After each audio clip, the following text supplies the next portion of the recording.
All right, we're doing it. I think. Let's get it started, guys. So, what are we doing today? Let's pull up. Let's pull up what we're doing. So, today we are building something. I've been in a long conversation with Cloud today, Claude, Cloud, whatever you want to call it, and I've got some opinions. Right. So, long story short. Long story short, guys, what is important in order to deliver great code with an agent? So, one of the things that's been going around recently is, orchestration, orchestration, orchestration. We've got Gastown, we've got Ralph, right? I've built a Ralph code orchestrator myself, even for a bit of fun. And the thing is, right, like, what is important, guys? Like, what is important in terms of delivering quality, right? And with Oxygen, and this is what we're going to be building today, we're going to be betting that spec quality is far more important than orchestration complexity, right? So what we're actually going to be doing today is actually me going through the process of building the spec for Oxygen itself. Now, the other day, a friend asked me after I built something, they said, "Did you write that yourself?" And I said, "No, it's one shot." And I'm like really surprised. But I mean, the reason why it looked like well written and was a one shot is because the spec was quality. So you've got to understand is that we've got quality in and quality out, right? So what are we doing? We are compounding on quality with a great spec. Now, if you think about standard principles of investment and risk management, what do they tell you to do? Compound on quality. We're basically being the Warren Buffetts of building software here. We want to compound on quality, and that means building quality specs, compounding on quality specs, specs having quality decision making, quality informed decision makers, bringing in designers, bringing in product people, people that have the knowledge in order to create a great spec. That's what we're doing.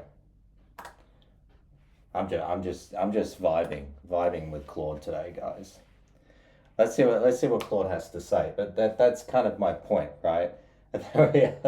we are the Berkshire Hathaway of software development. I love that. I love that. So we're the Warren Buffett. All right, maybe we should call this Buffett.ai. I don't know. But my point is, this is what we're focused on. We're focused on the three metrics, right? Which is impact, it is effort, and risk. Let's summarize now why impact, effort, and risk is so important and how they are the key pillars of the Oxygen approach to software development. Let's have a look. It's not finished yet. Okay. So I mean, let's actually go into like compounding, right? So when we do the orchestration approaches, now I actually want to stress here that what I'm talking about is not exclusive, right? We're not creating an us versus them partisan debate here about spec versus orchestration.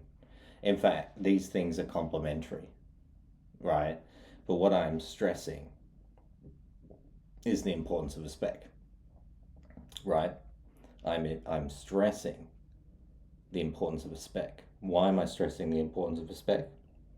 Because shit in, shit out. Now, maybe we can have a tiny little partisan debate here very quick. And there's a section I went into earlier and very simple. I want us to actually kind of talk about a little bit of mathematics. Um, so, you know, we've gone through a lot of details here, and I've kind of lost the math, but the math essentially revolves around, you know, like like if you were to start today and you wanted to do something, you wanted to get something done, right? Um, what is going to be cheaper, right? What is going to be cheaper? In terms of hours invested, how much time do we need to spend? Far out, I've really spent a lot of time on this today, guys. What the hell? I'm losing my way. I'm losing my way. Yeah, I've lost my. There was a really good section on the math. I can't be bothered to talk about it, but in other words, if you spend 50 hours developing your orchestration flow, and then you spend, in fact, actually, it might be because it's further down. So if you spend, let's also talk about the math of what I'm trying to argue for. So essentially, what we're trying to say is that, like if you spend 50 hours developing your spec and 2 hours 50 hours developing your orchestration flow, and then 2 hours on your spec, you could have just spent 7.5 hours building a really great spec, right? And then 1.5 hours iterating on it. That's 8 hours of effort, right? And we need to factor in here, when we talk about the effort, we're measuring effort in token cost. This is the new meta, right? So we're going to let the tooling do the tooling. So this is the new meta, right? We are judging impact, effort, and risk. And this is the three pillars these are our three core guiding principles. And what are we investing in, and how do we judge our decision making? It's like, should we build this? What is the impact, right? So the reason why this is important is because right now when we do specification development, we're thinking it as a just-in-time specification development. But another part of Oxygen is what we call ahead-of-time spec development. This is a critical part of product management. It's called roadmap planning, and this is actually factored into the Oxygen approach, where we are able to formalize a spec which is executable and assign an impact and an effort and a cost and a risk. We can work on these specs months in advance, right? We're not limited to the here and the now. And so this is another important, really critical, important part of why Oxygen is important. So the orchestration is the actual, let's take a spec and let's figure out how to work with the spec, right? But before we even get to the spec, we need to take the spec and we need to create a spec view, right? We need a view of the spec. Who is looking at the spec? That's a spec view, right? So we've got a reference spec view. It's a summarization of a spec, right? So when we are building a future spec, we can reference a reference view. It's a highly summarized version down, maybe just dot points of what the spec included. But we have the full entire canonical specification. And then we also have what we call the execution spec. And this is a thing that we'll get into later. The execution spec is essentially the filtered down version of the spec for that specific agent or model.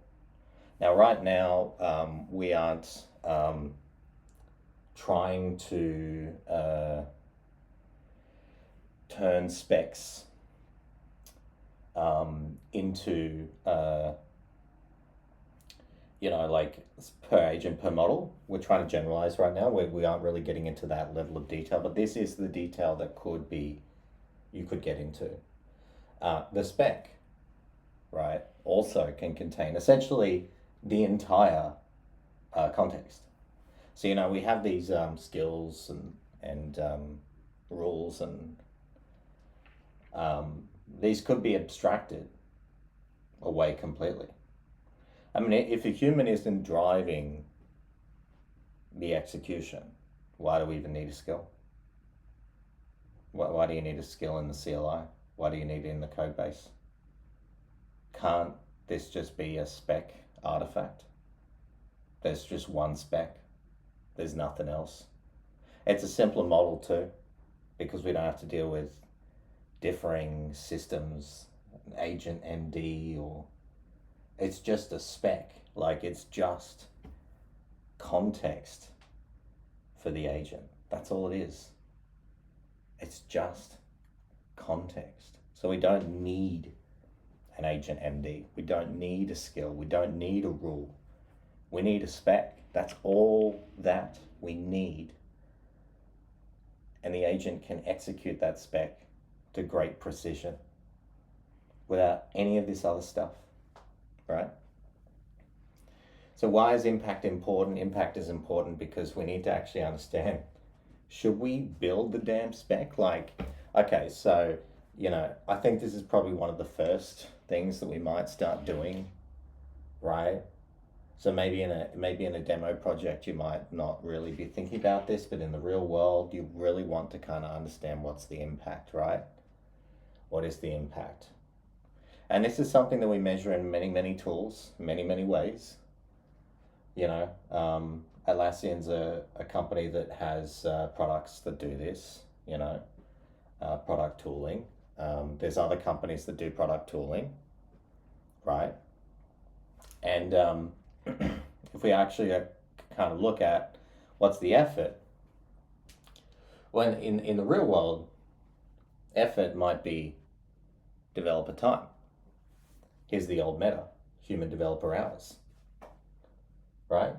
But now, the new meta, guys, is AI token cost, right? That's the new meta. Now, in the real world, if you were to take your developers and you were to say, go build a form, and that's it. Go build a form, make it purple, make it great, don't make mistakes, But you've created this agile workflow, agile thing, and this, all these processes, and you're like, they'll figure it out. Are they really going to figure it out? Is that a good use of your time? Like, would you, if you were running a contracting agency where your whole thing is selling human labor, right, and getting ROI out of human labor, would you go about it like this, right? I think the more time that we spend in terms of, trying to understand like the statement of work or the specification for what needs to be done, the better that we can use our cost. And if you haven't noticed, with the new AI meta, people are just chewing through their damn plans. Meanwhile, there's a guy on the cursed $20 plan who's delivering code that absolutely slaps. Right? Recognize this. Understand this. Ask why. Why is there a guy who has a $20 cursor auto and he is writing shit that slaps? And there's other guys out here that are spending 50, 100 times, thousands of times of more tokens, more cost, and are developing shit that does not slap. Why is that? Right? Think about this, sit with this for a minute and understand why. Right? It is not the model. It is not the way that you orchestrate the model. That's your key differentiator. It is your spec. Right? The guy with the cursor $20 auto plan has got a slapping spec. and he one-shotted that shit with auto compaction, with all the dirty stuff that Jeff says not to do. Now, I'm not advocating for let's start auto compacting and doing everything within a single agent. I'm not advocating for that. I'm just trying to say, recognize this, understand this. Why? Because of specs. Because a good spec reduces the amount of capital required to execute on that spec, right? And then last but not least, risk. So we have impact, we have effort, but what are the risks? What are the unknown risks? What are the probabilities that our thesis on impact and effort might fail? And we need to identify these up front, and we need to mitigate the risks. This is a critical, important step. Why? Because even when you have very high impact, low effort, but there's a risk that has not been mitigated, right? When you go to execute this, it's going to cost you little. The impact is going to be potentially very high, but you're not going to see the result, right? It's just like buying an option, right? You buy an option that's very cheap. It can go to the moon. You can make lots of money. But you didn't think about a risk, and it expires worthless, right? You can buy that option 1,000,000 times over, and you'll lose a lot of money. Don't get caught up in thinking that it's cheap, because it's not cheap. Because if you want to spend the same amount of capital, if you say we want to invest $1,000,000 of capital, and you invest $1,000,000 of capital into high impact, in low effort options, they're very cheap, high, potential for profit, but you didn't think about one risk over here. You just bought a hell of a lot of options that were all worthless, right? You would have been better off investing your $1,000,000 into potentially, medium impact, medium effort. So they're more expensive. There's more cost to purchase these options. There's potentially a smaller upside, but you've really gone through those risks. So you get a result, right? You don't want to zero out your investment. And this is the critical part of understanding risk as part of your framework. And so we have a decision matrix, we have a spec quality, we have all of these things, for example. But like I said, right now when we do spec development, we're thinking that as a just-in-time spec development. But another part of Oxygen is thinking ahead of time. We want to be planning specs months in advance. This is the new role. This is the new role, right? Planning specs well in advance, right?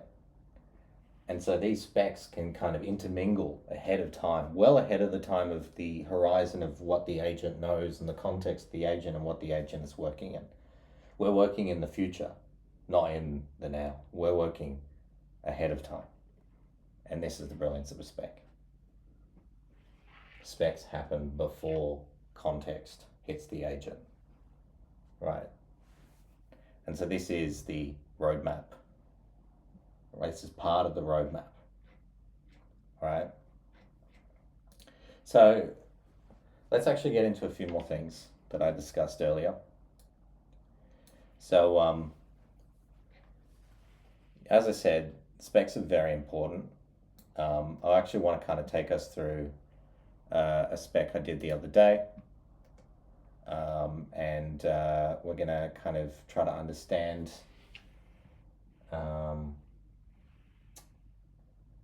where did my goes the window go? I seem to have deleted it. But let's go and have a look. So all right.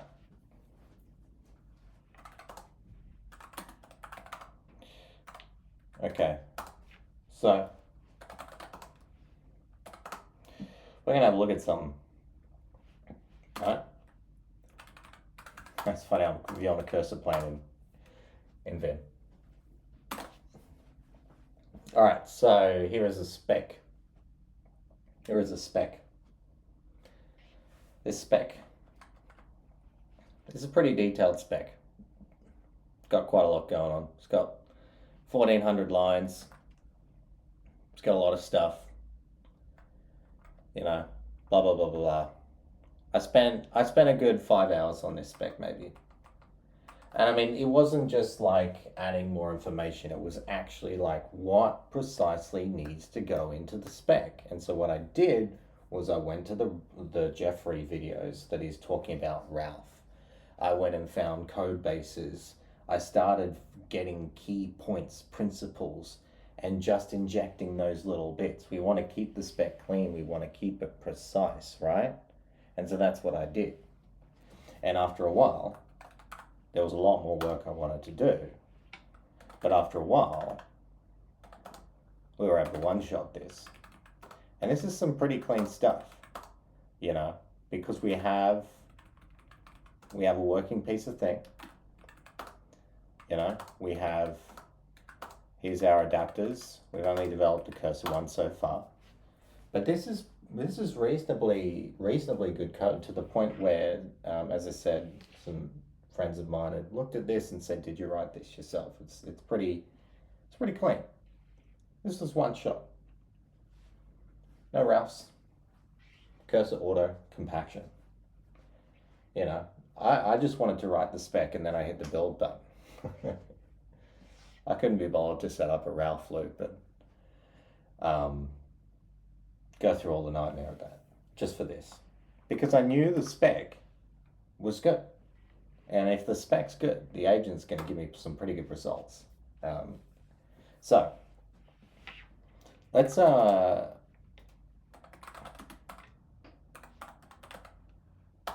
and make some stuff. So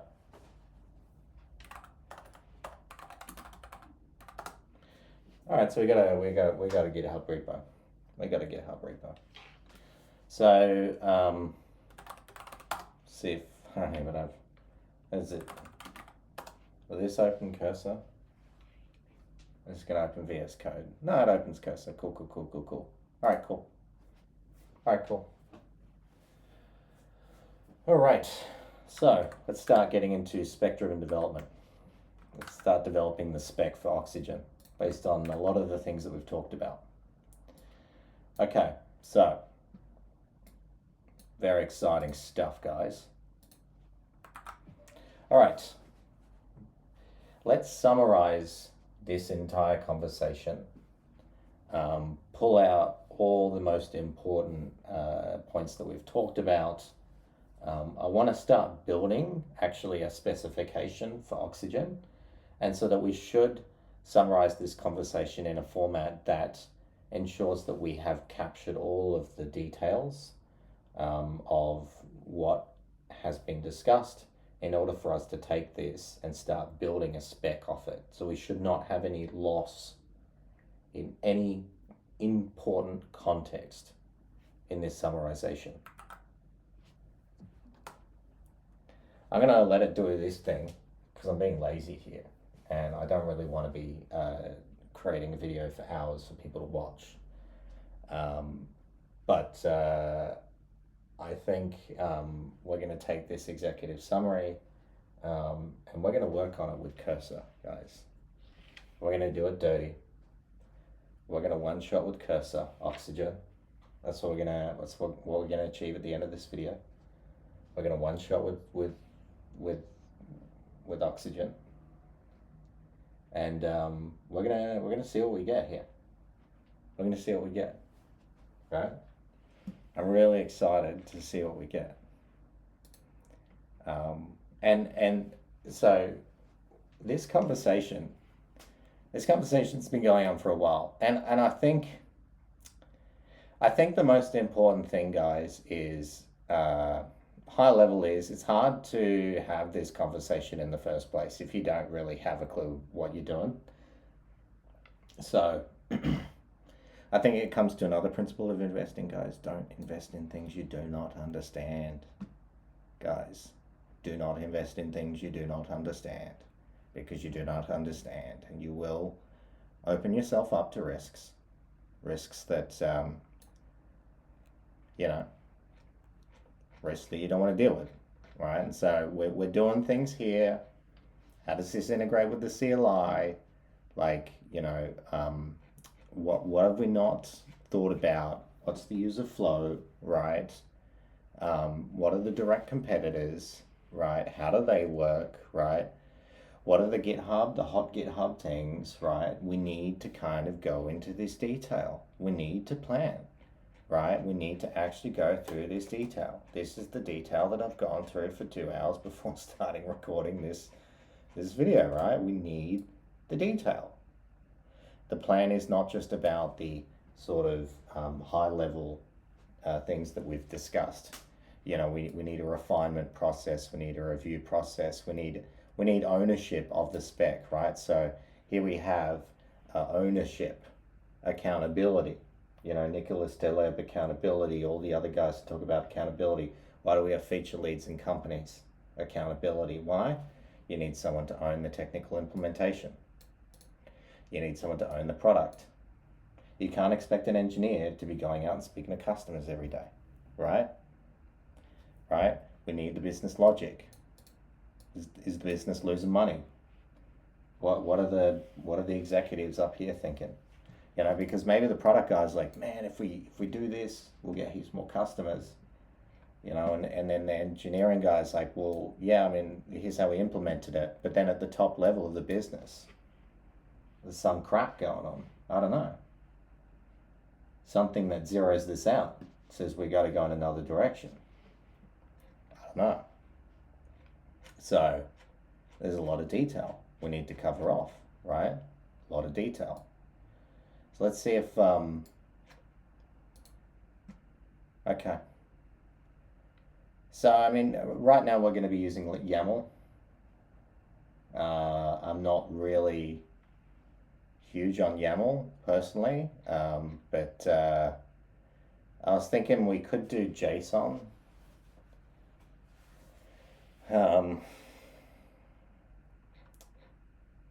Yeah, I'm definitely not Markdown. Markdown's not really, this is not something we actually give to the agent. This is pre-agent stuff, so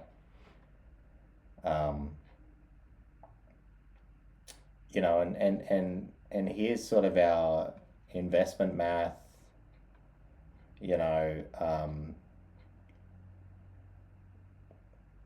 We can also have a system for automatic improvement, right? So we can actually have the agents drive part of the specification development, but in more of a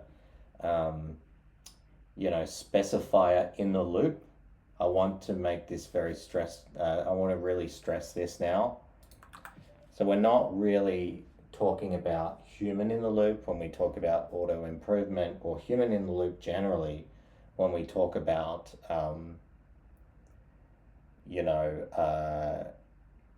building a spec, improving a spec, right? The agent goes and tries to build the spec. So one of the high level things as well that I've developed as a concept is that you have a spec name, spec 123, and then you have essentially a dash, a temp number. And so the agent makes a branch, spec 123-1, spec 123-2, spec 123-3, and it'll actually try to implement something and then review it and then come back and be like, hey, look, this is not right, right? We hit a major snag trying to implement this. We need to go back and iterate on the spec, right? So we attempt 3, attempt 4, and these attempts, right, become part of the accounting, right? They become accountable, they become traceable, right? So we don't lose sort of the timeline of how we got to the final spec, right? And sort of experiments that we use to get to the final spec. And so what I want to say is this is sort of like actor driven or spec driven, like specifier driven. And we're not saying human in the loop anymore, because this is not specifically for or not for humans. We're not building for or not for, we're building for the actor. The actor could be a human or it could not be, right? It could be you are a product manager agent. You are a technical senior software engineer agent, right? You could fully do this. Or you could just have a real person and an agent writing the code. I think we're at the point now where agents write the code. I think that's a non-starter discussion point. But should an agent be a product manager? Should an agent be the software architect of your organization? It's up to you. It's up to you. Should an agent be a designer? Should an agent be the guy that thinks, like, I know all about burgers. You know, I'm a burger guy. I've been making burgers for 40 years. People love burgers. I know burgers. Will we give that in? Will we let an agent make decisions about burgers then? Does an agent even appreciate a burger? You know, that juicy burger. Does an agent appreciate it? It doesn't even, we actually haven't, like, this is a really interesting thing. We haven't even created things that can taste. You know? I don't want to overload this context window. I don't even know how much context is in the window. What? I don't even say. I'm just talking crap. But let's take this stuff, and I'm gonna literally use an inferior oxygen, and I'm gonna call it inferior. But you know, essentially what we're doing here. Oh shit! Here we are. See how much detail we've gone into today. I don't want to bore us with all the detail, but we've gone into a lot of detail. And this is how we are going to one-shot this. That's my plan for today. That is my plan for today. So, let's go to cursor. Let's make a plan. Cursor, plan mode, auto.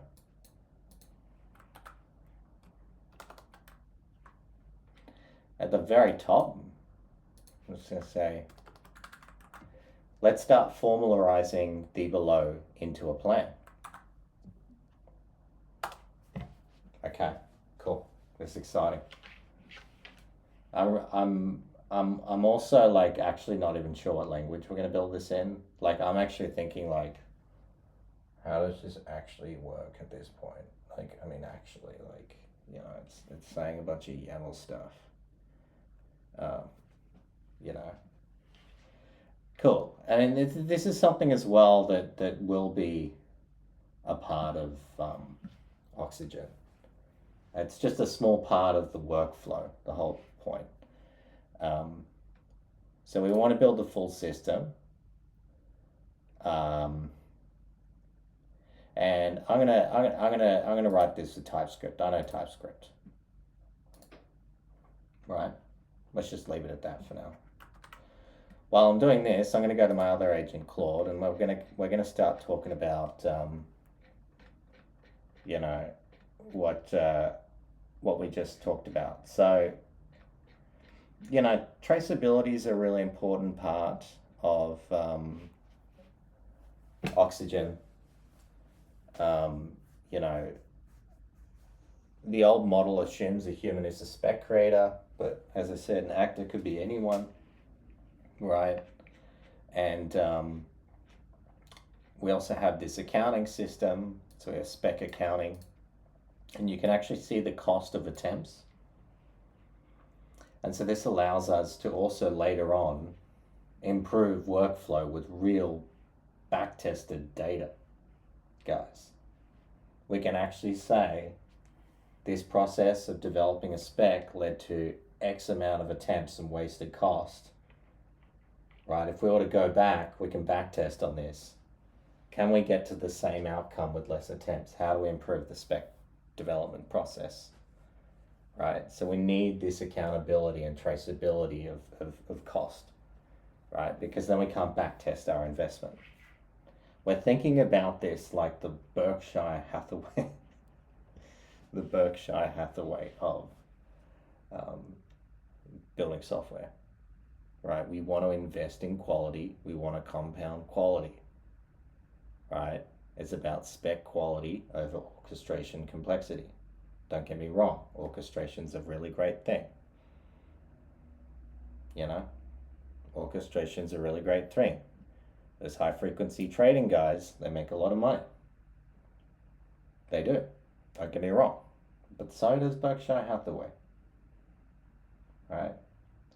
And I'm not really trying to pit anyone against anyone here, and I think I'm starting to get into random um, uh, sort of. So I kind of want to start by guiding my agent a little bit more now. So let's kind of get into this a bit more. So actor agnostic spec management system. There we go. I like this. I like this. We're starting to get a bit more detailed. And I'm going to let Cursor Agent do its thing here. We're going to go back and talk about some more key points. What are some more interesting takeaways from our current concept for oxygen that would be interesting for viewers to understand based on the conversation that we've had? Now, I'm just trying to leverage the tool here to help us to do some things and talk about some things while we're allowing the agents to do their work. So let's talk about some interesting insights today from what I've been sort of going through this morning, trying to understand spec quality. So the non-obvious takeaways from oxygen. Let's start talking about these. So why do we think an 80% complete spec should give an 80% success rate? Right, think about this for a minute, right?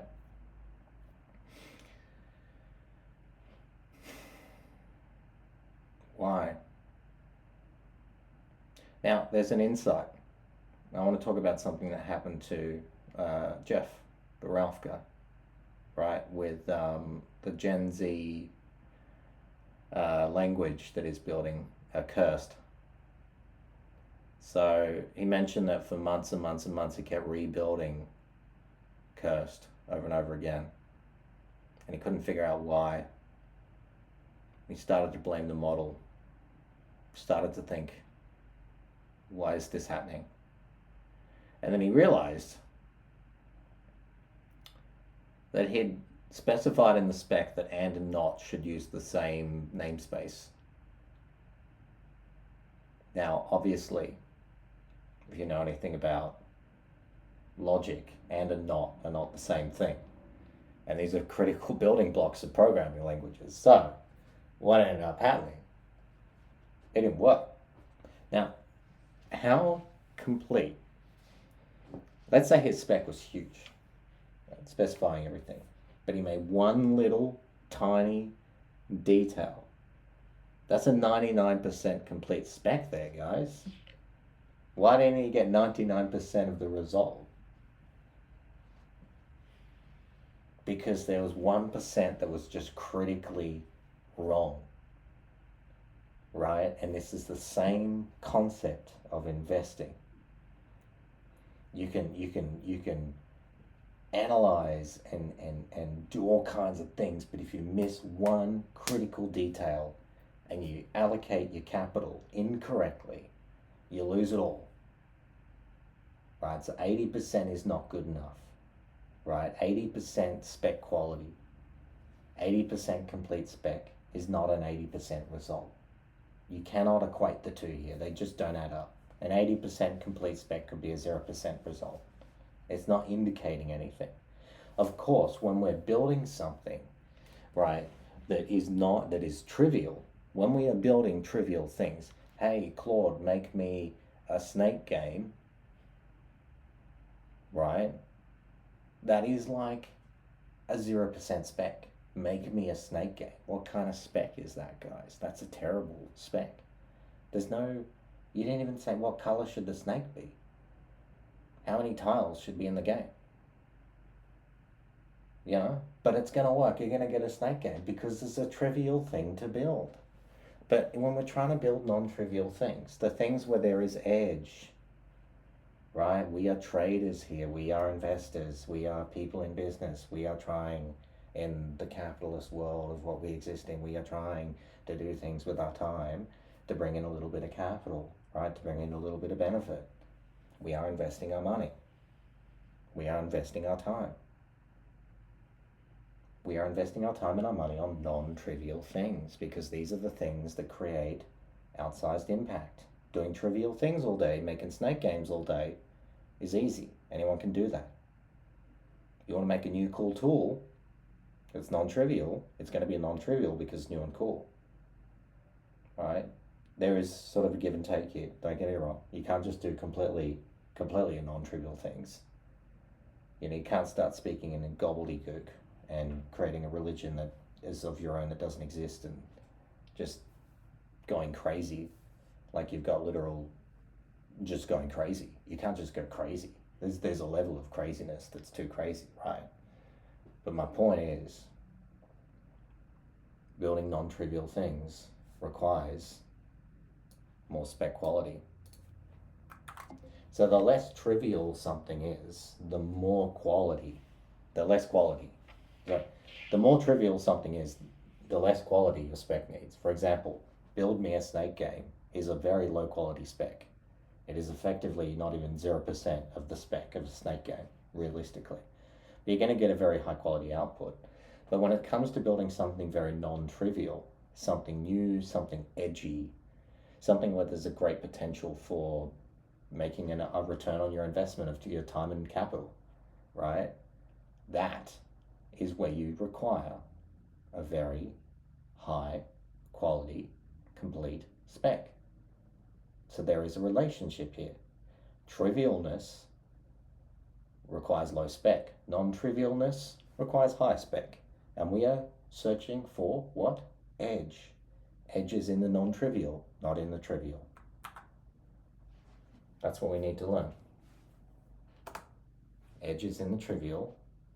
It is not in the non-trivial. Right? I love the cursor of Claude. Just tells me I'm great. This is great. I love that. So how are we at with our plan? Okay. So we've got a... Yeah, it's a very... See this right here, guys? There is no spec. That's not a spec. This is not a spec. You see? This is not a spec. This is barely a spec. How far are we on our journey of specking here? How would we like to kind of understand this? I think we're pretty not very far on our spec, right? I don't think we're far. I think this is terrible. This sucks. No, this is terrible. All right, so this is terrible. Absolutely terrible. So let's actually get into it. Okay, so let's actually think about how we're actually going to implement this. So I think the question of YAML versus JSON. Let's kind of think about this right now. JSON is standard, right? We're working with TypeScript. I have absolutely no clue why we would use YAML. What is the argument for YAML? And what is not the argument for YAML? Now we're going to go to ask mode because I don't want it to do anything. and we're going to try to get to the bottom of this. Right? We're going to build our spec. Now this is a bit of a bootstrappy spec flow because we're not actually using oxygen yet. And I mean, look, there you go. So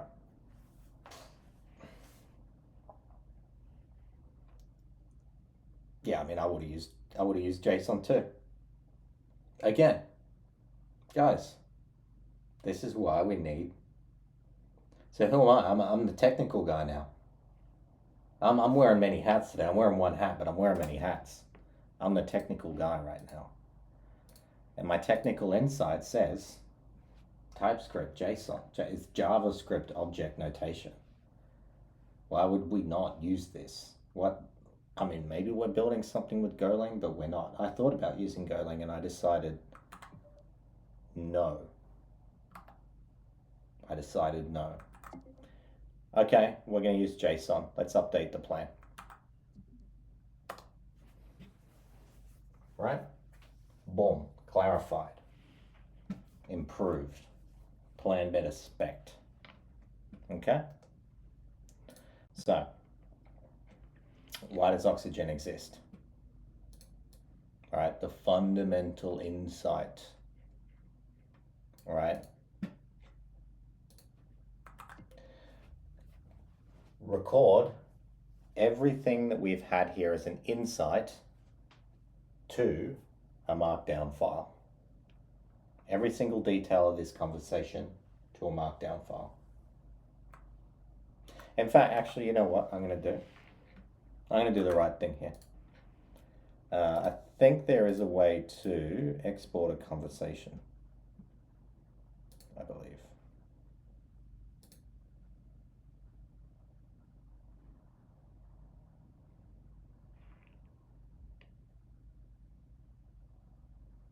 I don't know. I don't know how you do this, man. Copy, that's just going to copy the whole, that's just going to copy that answer. You know what? Does this copy everything in the window? Yes. Looks like it did. Oh, yes, baby, yes. Okay. Oh, yes. So now, I'm going to create a little, we're going to go here, and then I'm going to create a file called,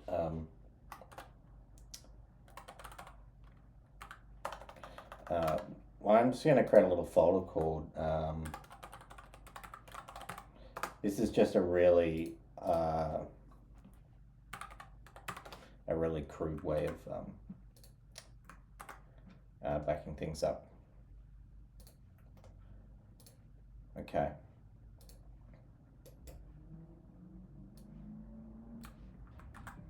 Okay, now let's go and reference our first conversation.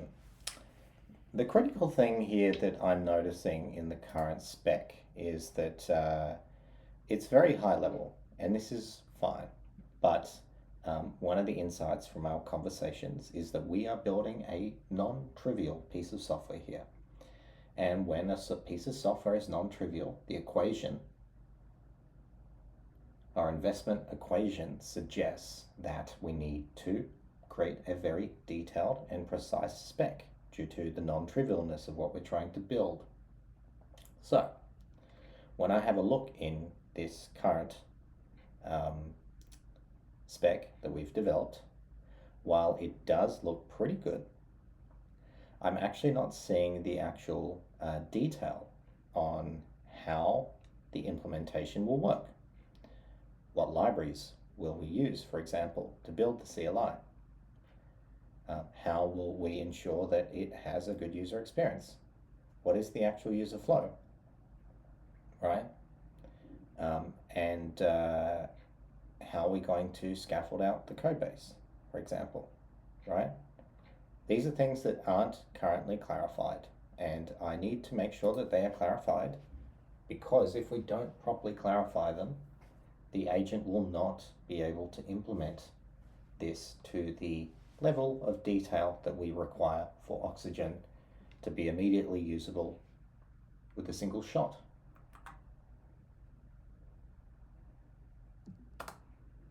So I'm just gonna give it that piece of information. Now, another thing that we're doing here, I'm using voice to text. Why am I using voice to text? Because I really want to get out context. I don't care about saying a bunch of random crap here. I'm not worried about that. I really, really, really, really want to make sure that we've got the context out. Okay? I really want to make sure we've got this. So, I'm just wondering. I really want to get this stuff out, right? Just realized the black bar on the top of my OBS, it's fine. Okay, so we've got this out. Specific libraries. I think this is starting to look a little bit better. We're actually getting into the technical specifications, which is good. And this is again part of the oxygen process. So what might we be missing? What could we be missing from the oxygen framework that are critical, important details for us to include in the high-level spec? So this is one of my favorite tricks. What are we missing? Just ask the damn agent, what are we missing? And they're actually pretty good at doing this already, right? And this can be part of your spec-driven development flow. Have a general purpose agent just ask, what are we missing? Have a special agent, a product agent, like a sidekick buddy with the product manager, where the product manager says all that they know, and then the sidekick buddy comes in and says, hey, did you remember 3 months ago when we mentioned that? Right? The engineer has a sidekick buddy that says, hey, did you remember there's this one little bit in some legacy code? Did you think about that? Right? There's a lot of complexity in big companies, for example. Did you think about all the things? You probably did. I've been there, done that. So, spec composition and dependencies. So this is actually a very good point to bring up. Dependencies are important. And when building Ralph code, which is a CLI, it's a multi-platform CLI for Ralph orchestration flows. You can bring your own agent, bring your own model, and we have 3 architecture layers. I can actually show you now sort of what I mean. So let's quickly go and have a look. So you can see here, as I said, this is the unified setup framework for coding agents, and then we have this architecture here. So high level architecture, this is the actual orchestration layer, all the fun orchestration stuff. Platform layer, how do we actually take a simple orchestration, translate that to the Claude CLI, Cursor CLI, and then how do we profile what we're doing to a specific model that we're working in. And so you can see here, as you can see, specifications are critical. Again, this is in the Jeff Huntley principles. And so we are not competing with this. I want to make this stressed. I'm just trying to say, I'm optimizing for saying that I actually think that this is the most important step by a long way. I think all of this stuff is far less important than this. Not that neither are exclusive, that we should have all this stuff. If you want to be really at the edge, you need all this stuff, right? But I think the majority of your edge is right here, not in here, right? You can say, build me a snake game with all this crap, optimized to the moon. You're still going to end up with a goddamn snake game. You know what I mean? So, this is important. All right, so what have we done?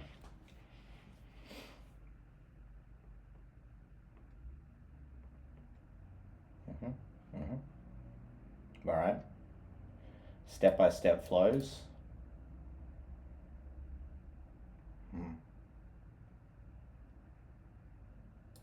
This is all right. Okay.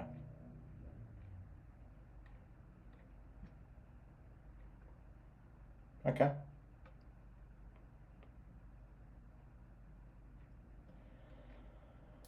All right.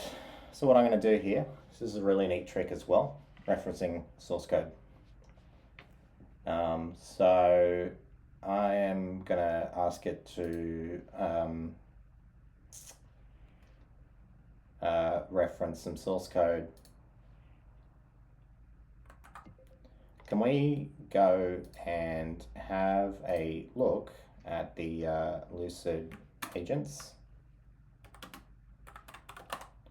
SDK that I've been working on? There's a few patterns in here that I want us to reuse. I can talk about this here.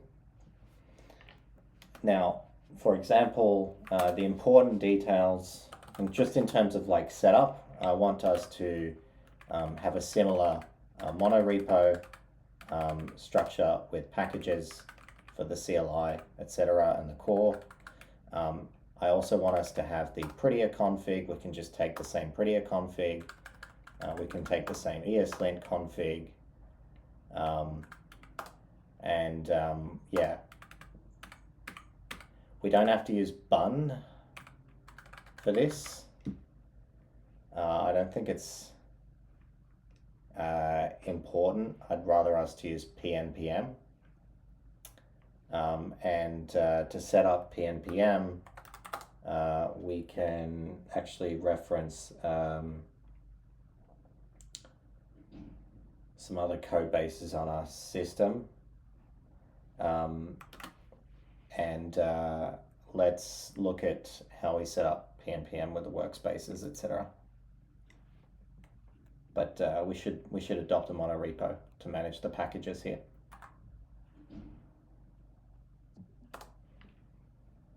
Okay, so what I'm doing here is I'm actually building upon some existing platforms.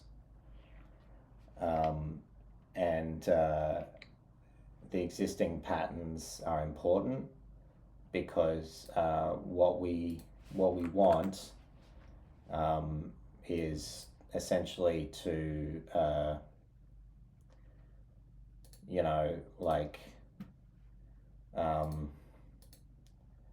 the reason why we want to reuse the patterns because I know the patterns work, right?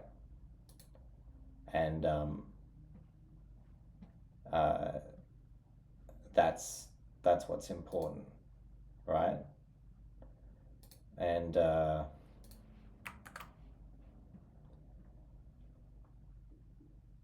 think I just need to quickly find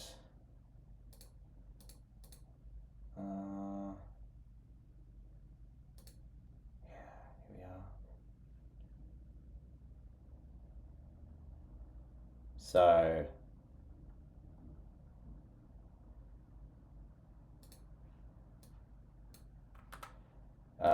we've got a PNPM workspace. Okay, so we've got a PNPM workspace YAML. We can also use like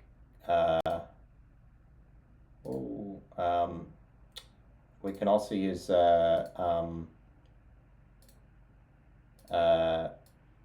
turbo file, set up turbo repo in the same way. The other critical thing I want is a just file for running my development commands. I want us to have a docs folder where we start documenting everything. I also want us to have a Husky pre-commit. And I want us to have a GitHub workflow with the CI. Right? Let's make sure that we include these things. We can set up a git ignore as well, and an nvmrc, and these should be the important things for us to cover off. We can also add in the engines for Node, the package manager, stuff like that. So let's go and factor these into the plan, taking inspiration from these files and organizing everything. Okay, so I'm going to let that do its thing now. We're going to head back to Claude for a second.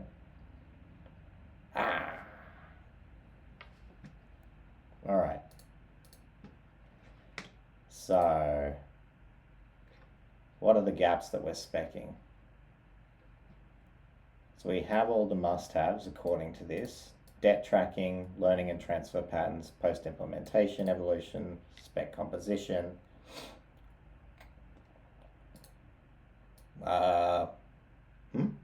Security and compliance frameworks, localization. I have absolutely zero clue why. Environmental impact tracking. Guys, what is this doing? Have we just stumbled upon a liberal AI? Is this a left-wing AI? Okay, let's not get into politics. I'm just being funny. I'm not even saying what my political views are here. I'm not really trying to get into that. I'm just being funny. Why would environmental impact be a part of, like, that's a part of just the spec. I don't really get it. Accessibility requirements. These are just that's what the product manager will say.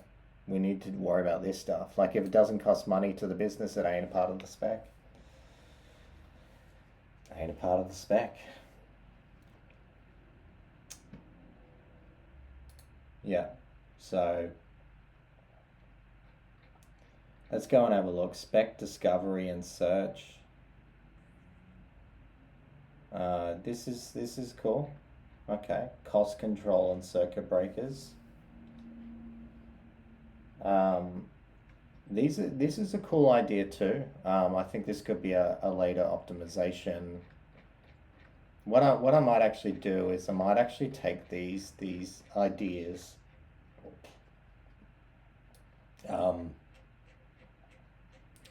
and we're gonna kind of take these and just record them in cursor. So I'm going to call it gaps.md.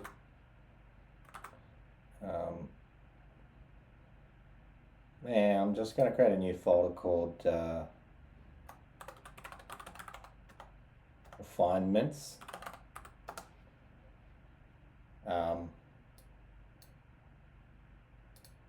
And then I'm going to give it a name. I'm just being very 1-gaps. Yeah, we're talking about one and we're talking about the gaps. I don't know, whatever. Okay, cool. Let's go and have a look at this spec. There we are. All right, so now we're getting into details, right? Now we're getting into what's the user flow, what are the commands? Yes.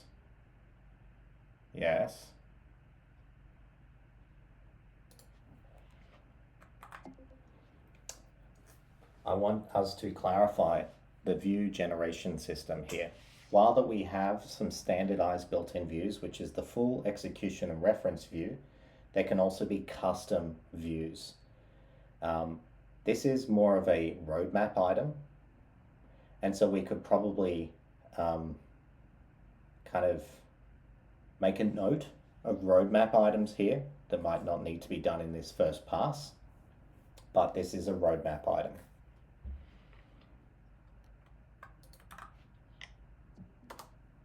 Okay, again, read the spec. I know what I want, so I'm going to read the spec. I'm going to keep iterating on it.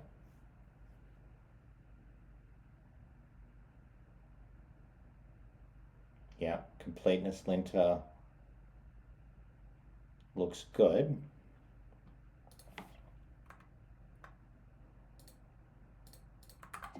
Okay, so we've got a discussion or a point in our spec about the completeness linter. Um, I'd rather just call it the spec linter than a completeness linter. It's just a spec linter. However, how do we actually do the linting? How does this actually work? And we can always refer to conversation 1.md and try to figure out how would this work, right? How would this actually work? If we actually review the plan and this, how does this work? So for sake of not really, there's actually two reasons why I'm creating a new conversation here. Of course, it's good to kind of have clean context. The other thing is I actually want to keep, there's also something about this conversation where when it's a human operating the conversation, I actually want to be able to sort of view this. And so when you start, that's the issue I had with Claude earlier. When you start having too much in the conversation, you even lose track of what you were doing yourself. So this is also a good mental model for me. So we can actually go into this more detail now. So let's have a look.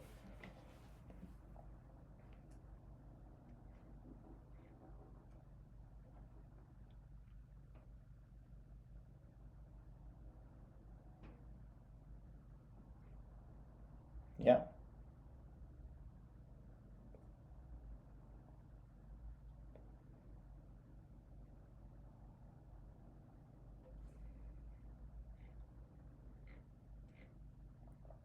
Okay, cool.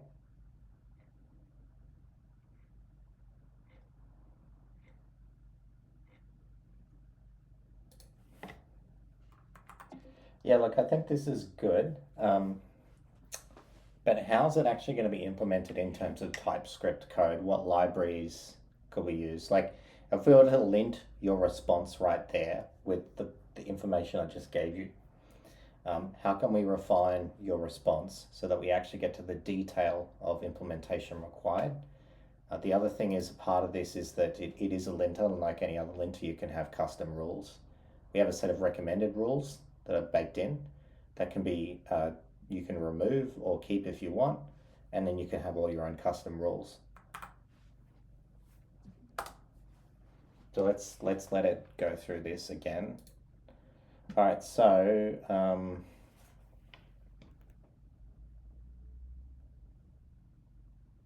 yeah, this is fine.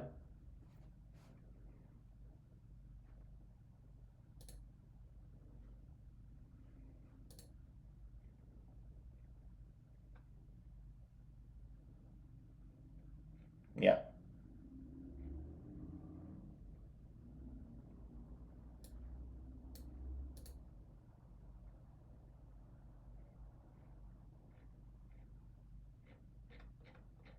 Okay, cool, cool, cool.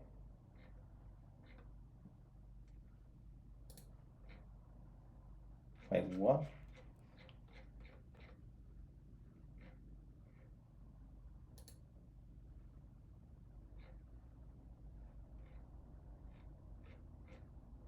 What the hell?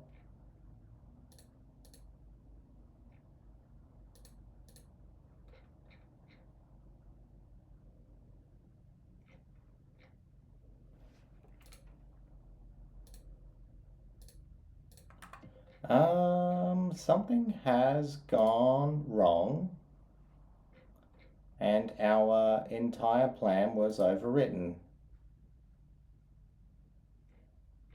Oh no.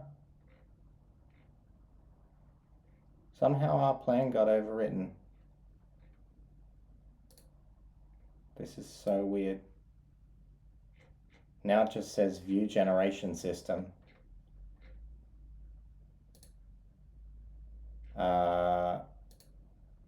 What happened to the oxygen specification management system plan?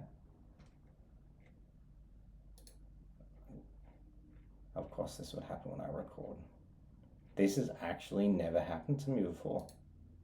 I've managed to overwrite the plans in some weird way. Can we add all the plan back again?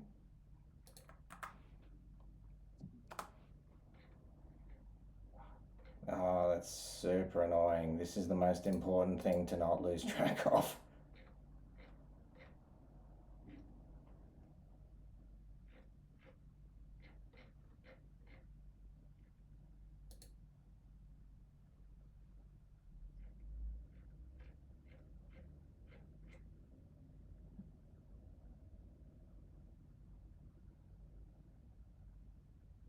Now, hopefully this is going to do a good job for us. They're so annoying. Alright, looks like we're getting back to where we should be. Yeah.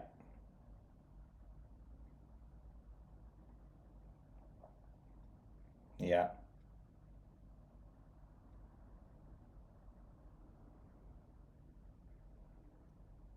Yeah.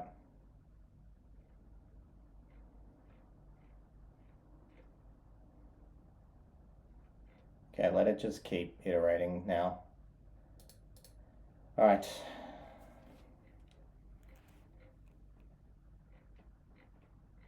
Yeah, so this is actually where we need to start getting into more details. So I actually really want to see code examples, interfaces, because again, this is what we should actually just riff through a few code examples and I go like, this looks good.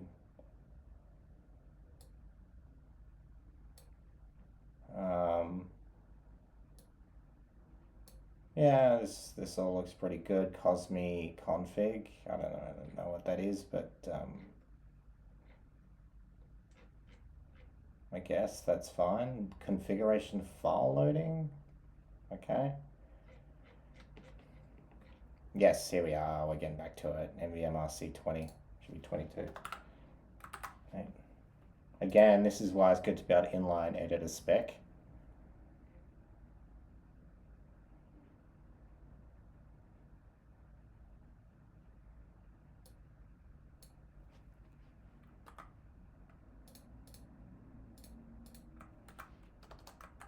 Why is it called name at oxygen root? That's pretty weird. It should just be oxygen. I don't get it. Or is this a standard way of doing things? This is not how I usually do it. I just call it name oxygen. It's the root package JSON. Okay, just let's just ask that question. Yeah. Yep. On our repo setup. Yeah. And again, I just want to take that.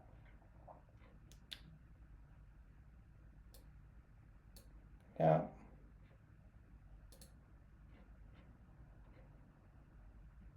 Cool.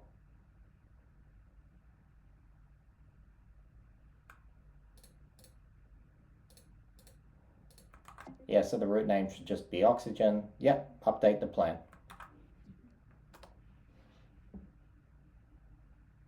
Whoop. I'm in the wrong thing. Oh, well, it's fine.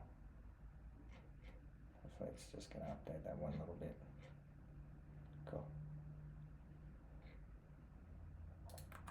Okay, now can we update the plan with the details that we've clarified? I want to include these details about the way that we will implement this linter and the libraries used.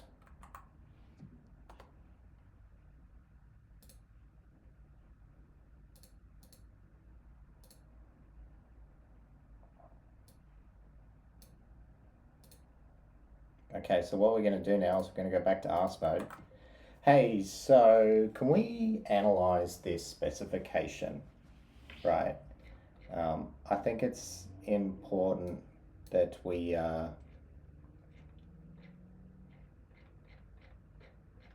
understand that we're building non-trivial software here, and so we need a very complete spec that removes any ambiguity, because otherwise it's not going to get a good result.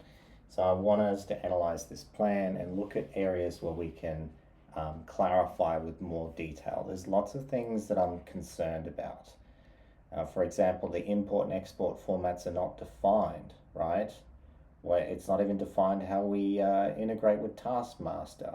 It's not defined how we do an MCP server interface. These are all future enhancements, but we could probably clarify how we might do them. We also have the view generation system. And again, I'm wondering, you know, how is this actually implemented? What is the actual code in the libraries? With the config and state management, what is the code in the libraries? With the ahead of time planning, how does this user flow work? How does this actually factor into what we're building? The impact, effort, and risk analysis. Where do we actually analysis this? Is this in a reporting function? Do we get reports? How does this work?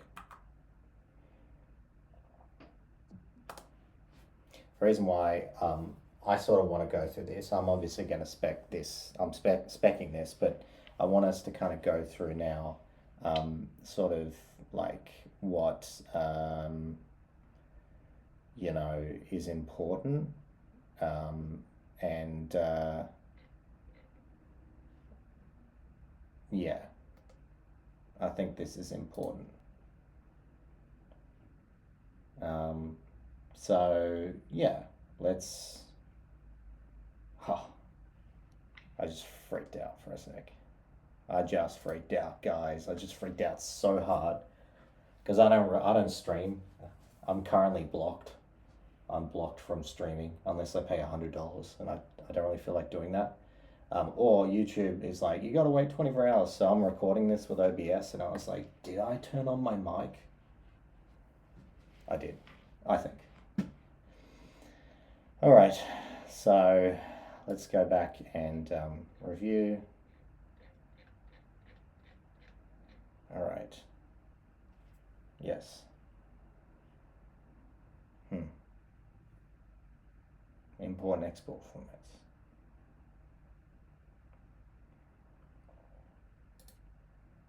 What I actually want to do now is kind of get into, based on the core components, as in, let's kind of think about this in terms of phased work and breaking down the work into chunks. Let's go and sort of break down the work into phases and chunks and tasks now that follow a sort of linear and logical fashion. So obviously setting up the repo and everything happens first. So we need to think about these components and how they need to be ordered and reorder the plan to suit. All right, so I'm going to help I'm just going to let the agent do a little bit of thinking and try to order the plan. Again, I'm not giving it the order yet. I'm just going to let it do it, and gonna read it later, figure out if I like it or not. So again, coming back to critical gaps and ambiguities, so we've got our import and export format. This is very reasonable. And so we'll need a point to actually investigate the libraries that we might want to integrate with. Oxygen as an MCP. I don't really care about MCP. I just find it a bit, I don't know, I just don't really care for it too much. But it's good. We can have that as a future roadmap item. And again, we'll need to okay, view generation system. Yes, this is important, so we need to. So let's go and take this. Right? Let's pop into a new conversation. We use up tons and tons of conversations just for specs, guys. Again, because this is the important part. And then I'm gonna cursor auto execute this in one single long running agent. It's gonna be dirty. Right?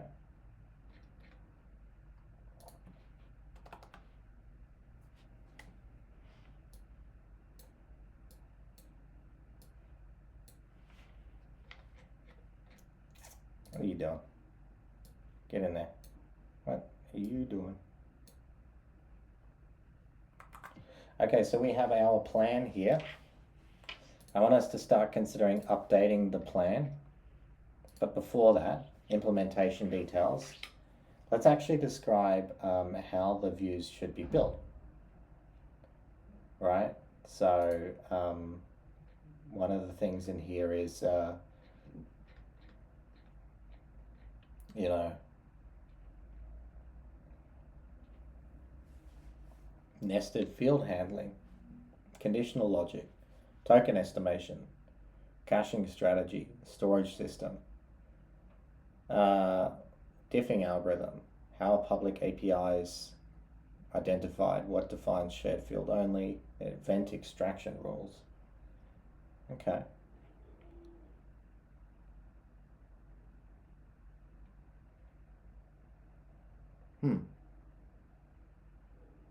Yeah.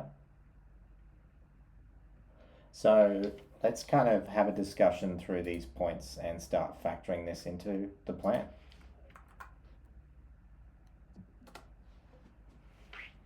Okay, so let's go and have a look. So we should have broken down.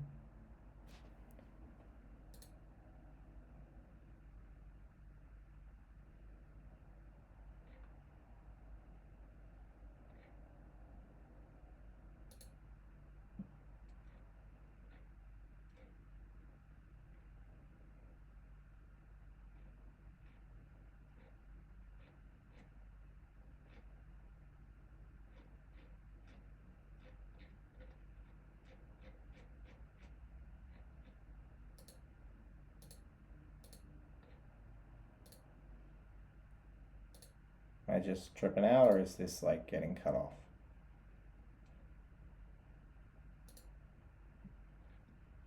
Seems like we're having some problems with our plan here, or with cursor. Damn it. Cursor's frozen.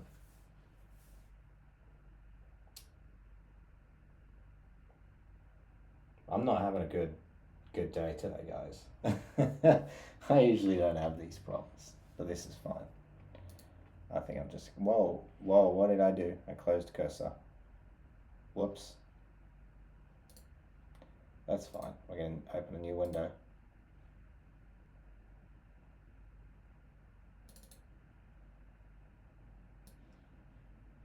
We're just going to restart.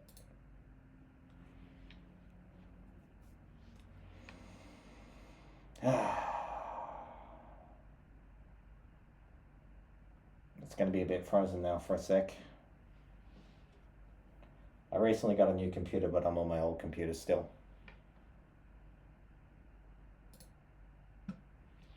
So, unfortunately, this is a terrible experience.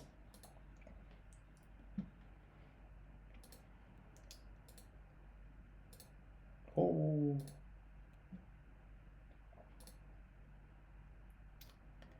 I must have done something. All right, so let's keep this conversation flowing. So we've hit our session limit. So let's kind of go through these gaps again. Multi-team coordination.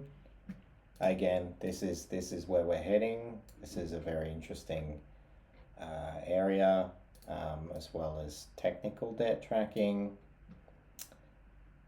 You know, I wouldn't like to call this technical debt tracking. I'd rather call it just debt tracking, maybe. I don't know.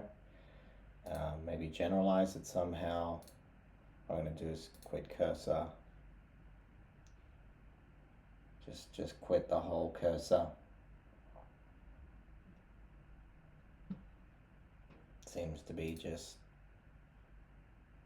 close. I don't know what's going wrong here, so we're just going to reopen this, and we can probably like later on skip through this whole nightmare.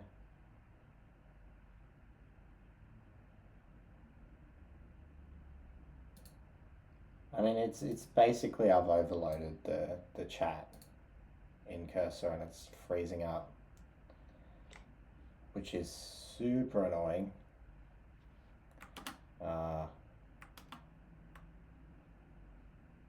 And I'm very close to using Cloud right now. I have broken Cursor. I have broken it. It is broken. What a goddamn shame. If I just go new window.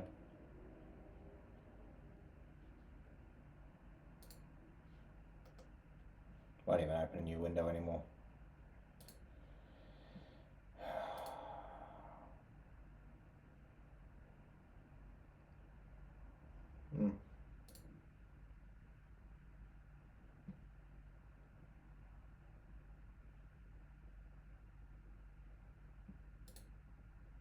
Try reopen it. It just has the same problem again every time.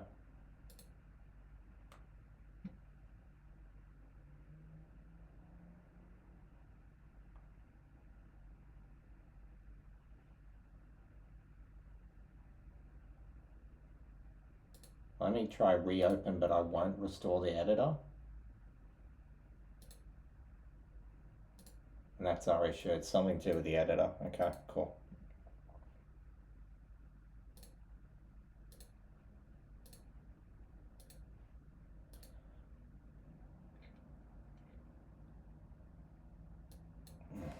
God damn it.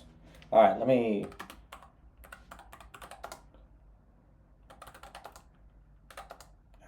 Come on, come on. Where the fuck's my plan going? Here we are. It's still there. Okay, cool, cool, cool. I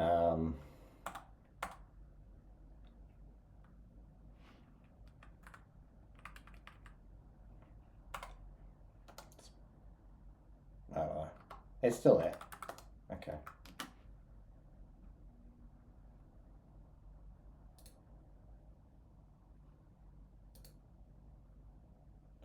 Anyways, it looks like we have broken cursor. Oh no, we haven't. Hey, we got something. It just, can we just create a new chat? Look, let's just do this, right? Go back to the spec. No, it won't fucking close that. Close it. Oh no. We have broken something.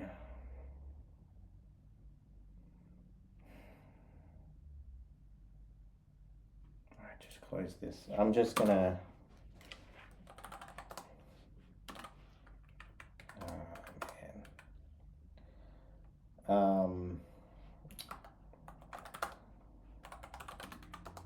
fuck it. You know what? Let's just come here. Let's just come here. Alright. And just call it copy. Yeah, that's fine.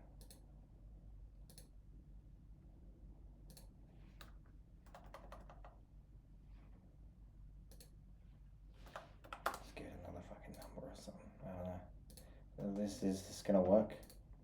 We open up cursor now. Right.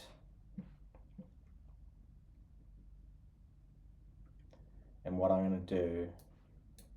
Oh my god, it's opening up everything. Oh man.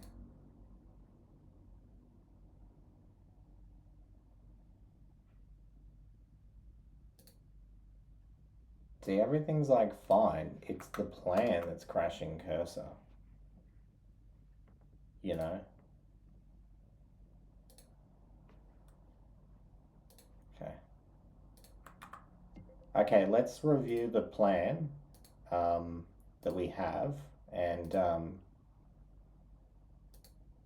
kind of look through where we need to improve upon it. Just trying to see if it can work. Oh, this is super annoying. This has really messed up my cheat right now. We're really on a roll. We're actually very close to getting to where we want to be. So if I open up this plan, it literally crashes cursor again. So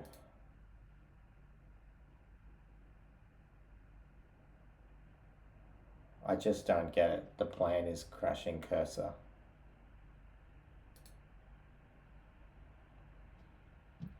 It can't handle the plan. So it's the plan is broken. It's ridiculous. Well, far out, man.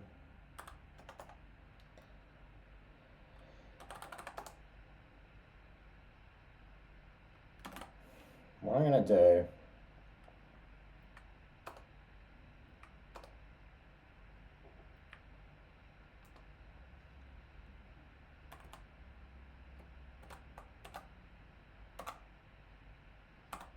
I'm going to copy this. We're going to rebuild the plan.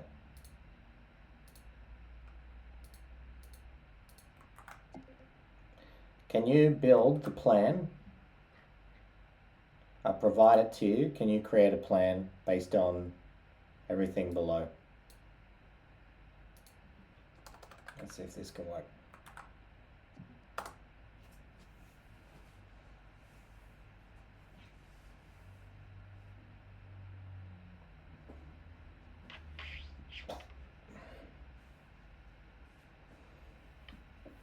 Well, hopefully we're going to get something here. Can we actually... Yes, here we are. Cool.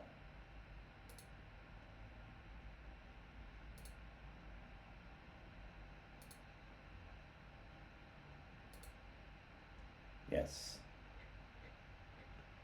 Okay, so back to our critical gaps and ambiguities, import and export formats. Right, so this should be talked about in our gaps document, right?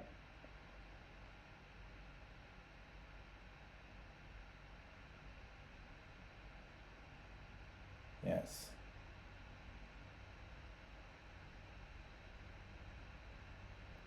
Okay, gap 1.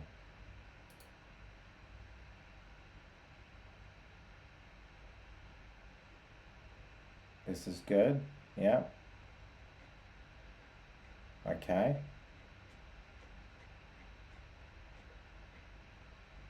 Cool. MCP server, view generation system, right? We've already started. Config and state management, code structure. This is really important for us to get right. This is roadmap items, so we don't have to do it now. Config, this is important, we need to do this. Yes. Yes, we need this.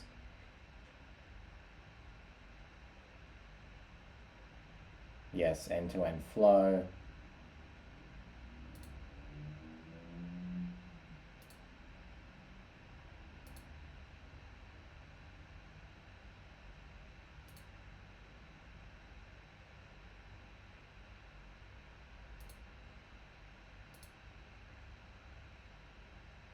I'm really curious to see what it does now.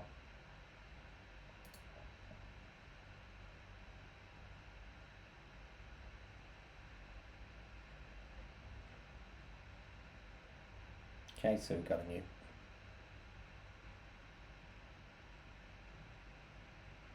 You got a new plan.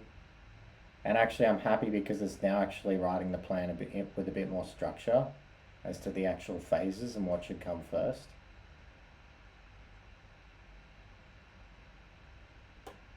Okay, cool.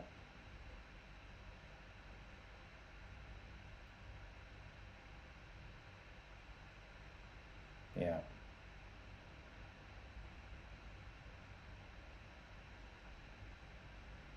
I actually prefer this because this new plan is in like a structure, which is handy to have.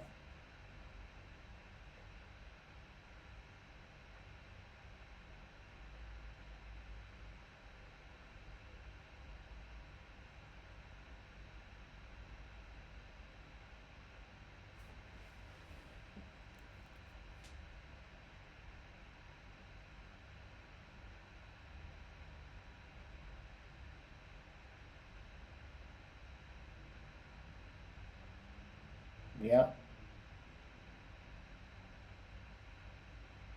Yes, yes, yes. Do you see this? This is what we're trying to get to.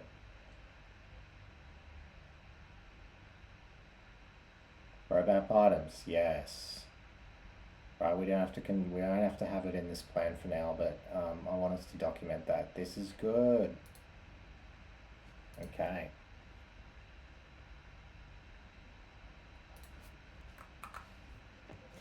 Okay, so based on the original plan,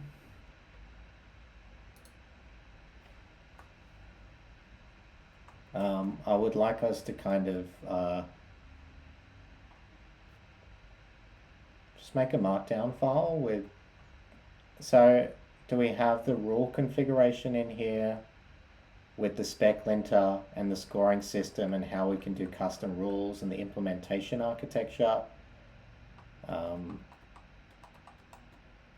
just want to make sure that we've got every piece of information out of the plan. So just really making sure, have we got, how we've actually specified how that would work.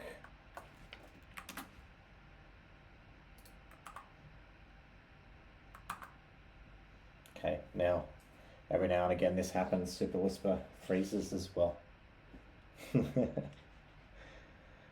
This is vibe code for you. If we had spec things out a bit better, I wouldn't have this bug and I wouldn't have the bug with cursor, probably. I don't know, I'm just being funny. Okay, so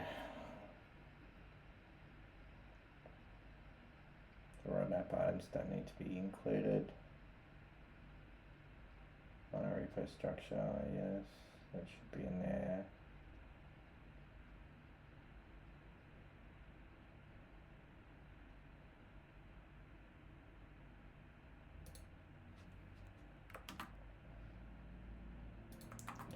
Okay, so have we included all of the bits on dev dependencies as well? All of our dev dependencies that we need, right? We can probably get our linter, how we set up linting, sort of like maybe take inspiration from biome.js because that's more modern, or ESLint as well. You can probably look these up as reference points during the implementation or even now.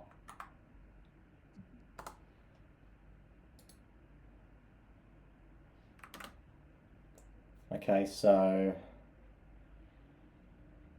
let's go and have a look.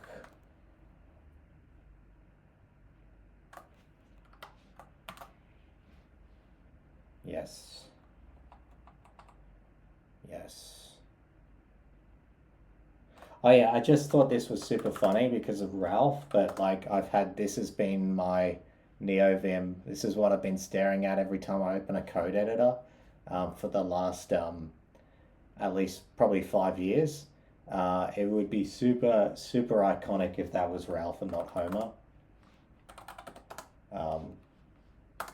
But maybe I'll make Homer my my character guy. I don't know for this. Maybe we call this Homer instead of Ralph. It would only be fitting, right? We can have every Simpsons character as a part of your AI stack in the future. So we got config and state management, of course. Yeah.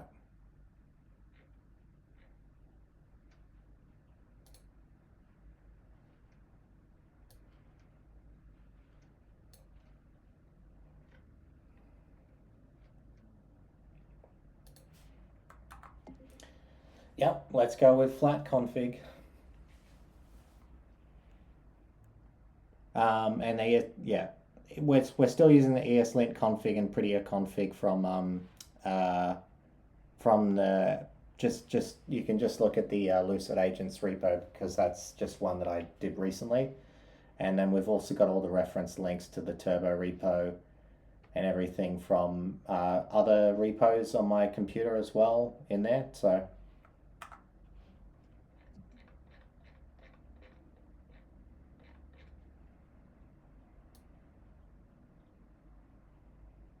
and again,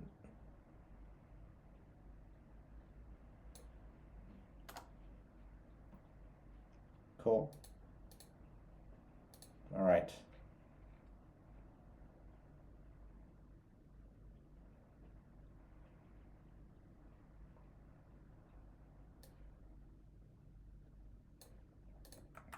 Yeah, let's go into config management. So we suggested some libraries, Cosmos or something for config management. What's some other libraries that people use here? Why are we even using a library? That's actually one of my big questions. Why can't we just write it ourselves? How hard is this? And yeah.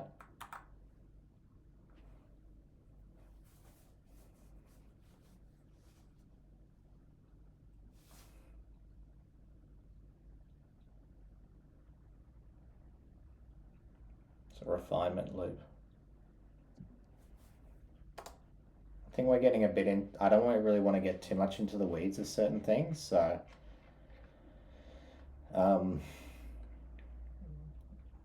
but I definitely want to make sure that the critical details are clarified. So Git integration is another really important part. I'm just thinking from what I think here, right?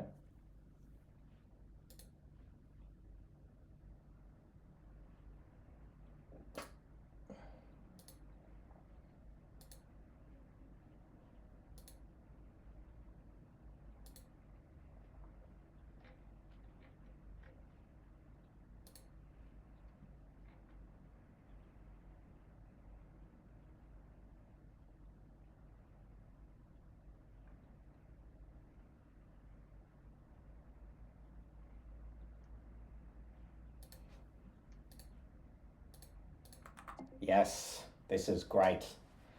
We are already using Zod. We can just use Zod to validate the config. That's all we do. I do it the same with my my backends. There's lots of backends where I do this, and it's not too hard. You know, we've got we've got many approaches to doing this, and it's not hard to do. You know, and we can just have a thing where we just just validate the config with Zod, I think.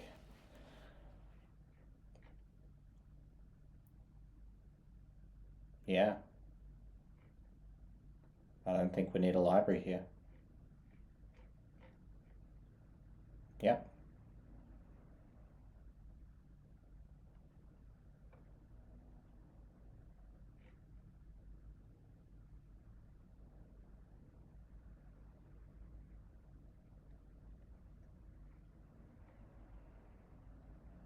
We just need a simple API. Let's build it ourselves. Okay, let's go and add this to the plan now. I'm fully with you on this. Zod schema validation. Yep, yep, yep.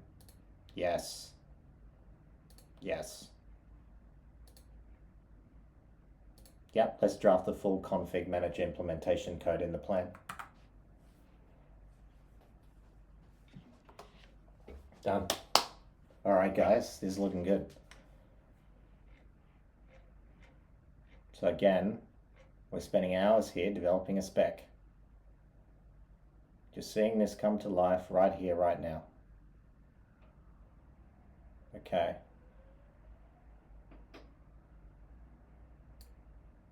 don't know if I can rewrite it.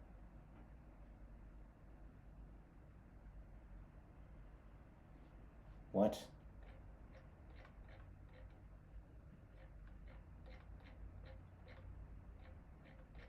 Where'd the other plane go?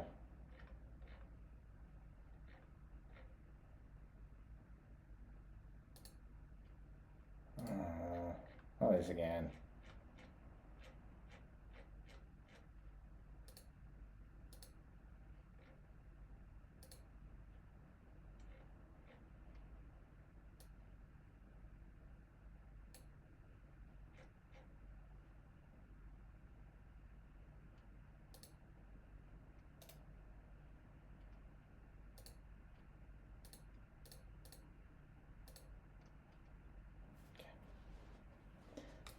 I'll let it write that little plan, and then I'm gonna ask it to integrate it in. Should be fine. All right, so that's good.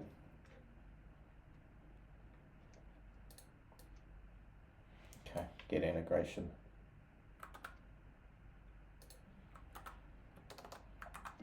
Okay, so we have our plan, right? I want us to go and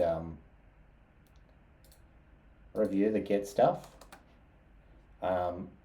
I don't think we need any special handling for spec files in Git, although I'm not really sure about why you're asking that question, so clarify why this would even be an interesting question to ask me. Merge conflicts. Why would we need to handle merge conflicts, and why would we need to do branch cleanup? I don't get it. The whole point of creating new branches with temp numbers is just to create a history of accountability and to be able to cost out and refuse. So, and we don't merge these branches together, so I'm not really sure about that either. I guess there's merge conflicts in the final ladder stage of finishing the spec, but it potentially is maybe out of scope for now.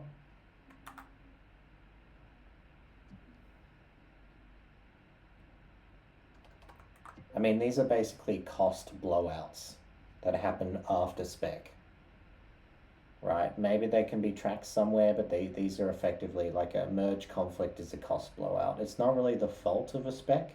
For example, if we developed a really good spec and then someone goes and makes a bunch of changes in master, is that really the fault of the spec? I don't know, you know? Okay, so let's let that do its thing. I know what that's doing.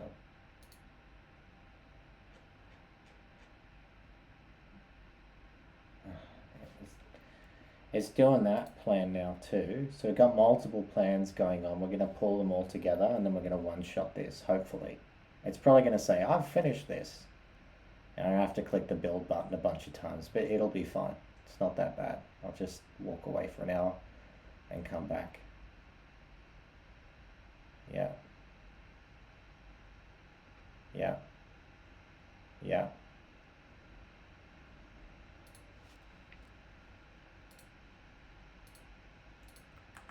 You know, we probably could. We probably could clarify this and clean up the plan.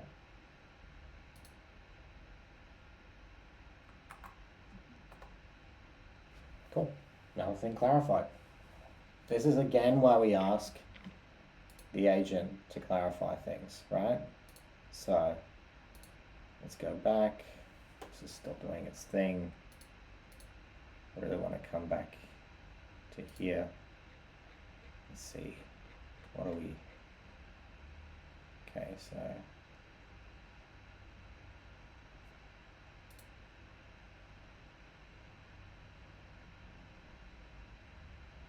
this is creating a new plan for this,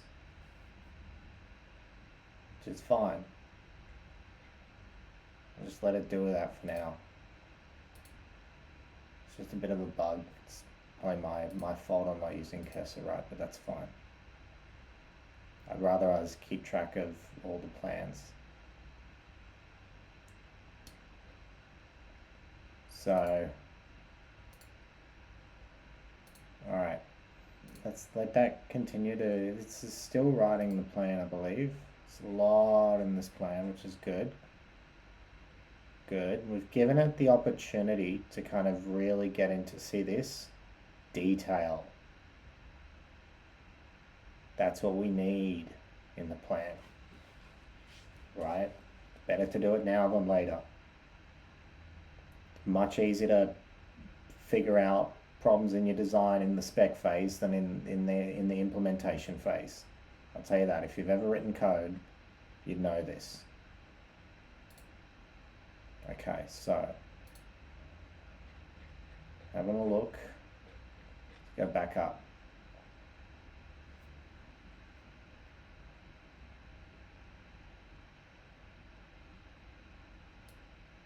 Impact, effort, and risk. Okay. Okay, so let's go and have a look at our plan.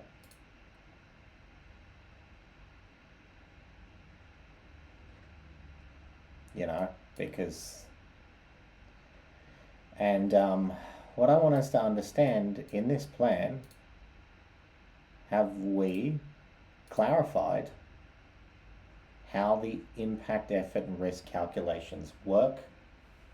How do users flow with this? How do they get the analysis, for example? So let that do its thing. Git management. Cool.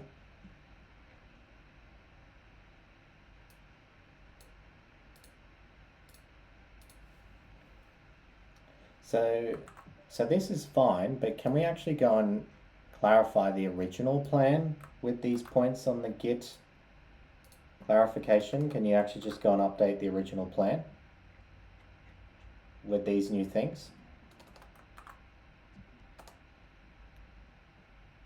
Hopefully it's just gonna do it.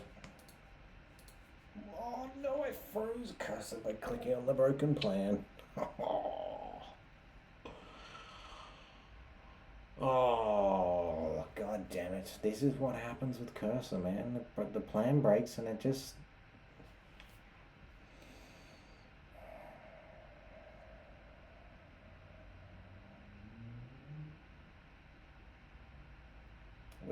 we're so good then. We're like about 90% of the way, I'd say now, guys.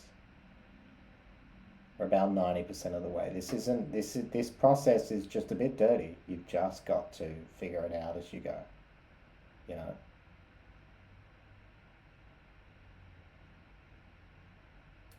What I'm gonna do is I'm gonna try keep waiting, and I'm just gonna... It's not gonna work. I clicked on the bad plan. I clicked on the bad plan. Just reopen it. Okay.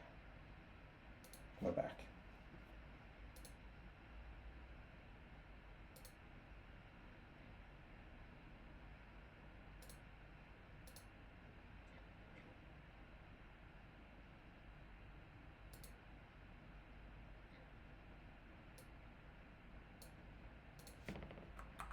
Okay, can you like update the plan on the Git clarify Git branch management? Can you update the plan directly? Okay,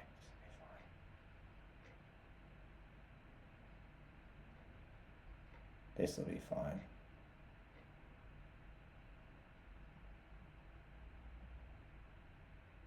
Yeah, cool.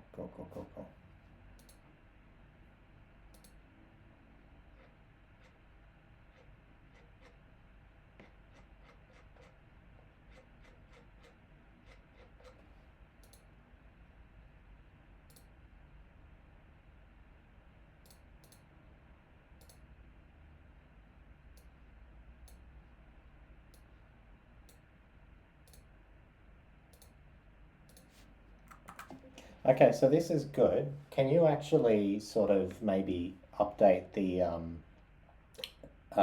entire specification management plan to either reference to this plan, but all of this detail should be in the specification plan, the overarching plan. And yeah, this is all good.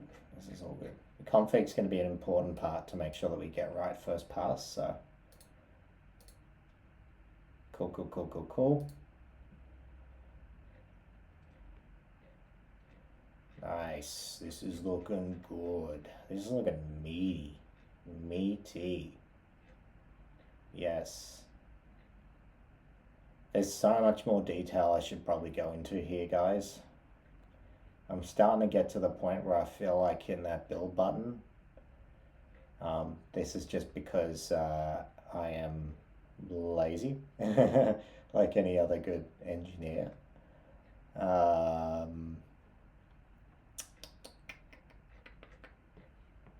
Yeah. It's all looking pretty good to me.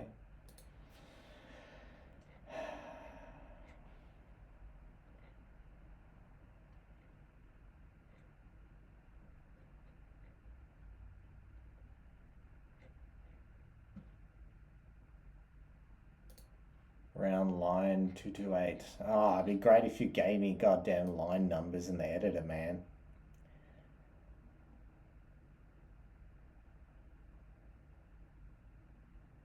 Config and state management.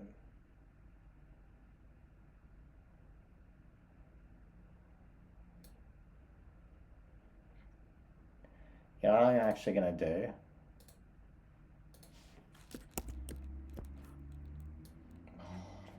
Just, you know what I'm going to do? I'm going to be like this. Boom. Boom. You know what? I'm gonna code today, guys. This is me coding. I'm writing code. Where's the stage? Core schemas, file ops. Here we are. Config and state management. Boom.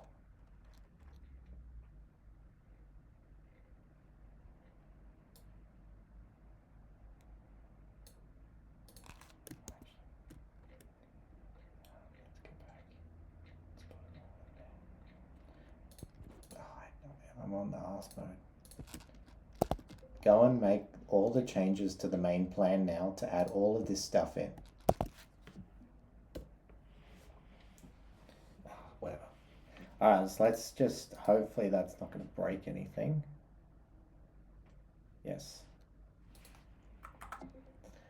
Okay, so yes, the calculations are not detailed. So the impact is really just it's really not something we can calculate. It's more of a user input, and the effort is automatically determined from the calculation. But the that's something that we can actually do now, is actually sort of more deterministically. But impact is something that the one who writes the spec, the people contributing, decide the impact. The risk is also something that we decide the risk. However, there is an automated way of identifying risks as well that can be brought up. However, for now, the risk can be user specified.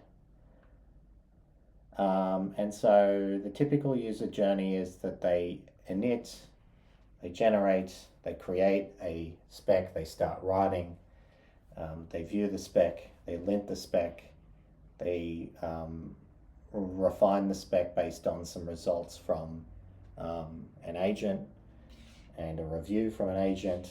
Then they review it, then they approve it, they promote the spec to,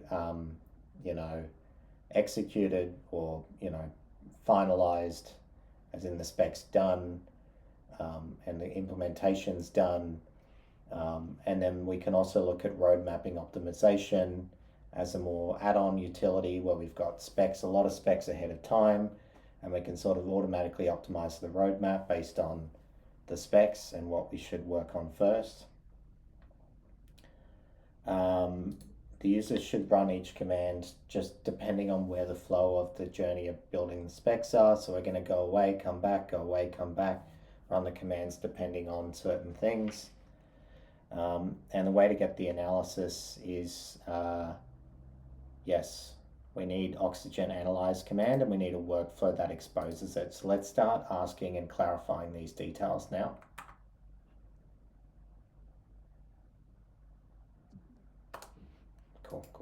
Cool. So now it should have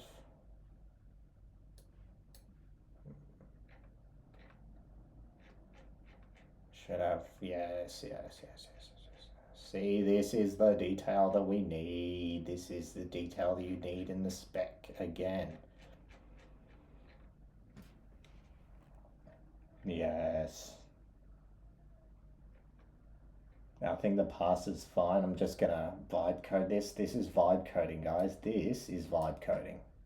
That's nothing. Saying create a file, loading the file, a few dot points, that's vibe coding. This is bullshit. This is bullshit. But I'm going to let it do its thing anyways because I'm starting to get a bit lazy. And I'm hoping for the best because it should be hopefully straightforward. It's not easy to write a parser, frankly.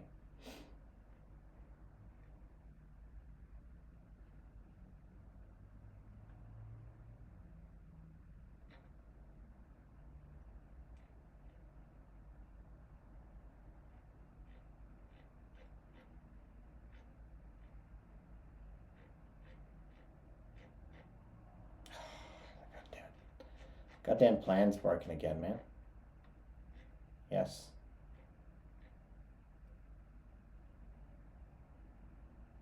Yeah.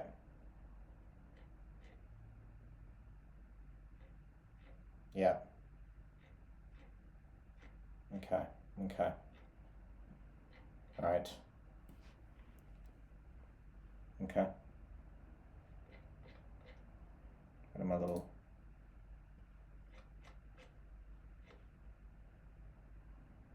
Okay.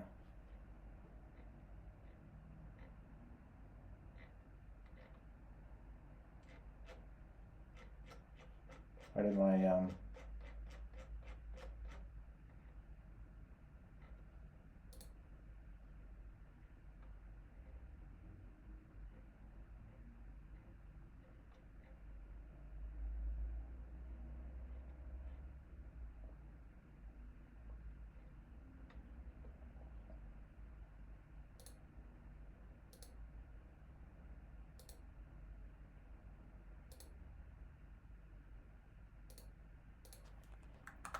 let's create a separate clarification document first so we can work through it.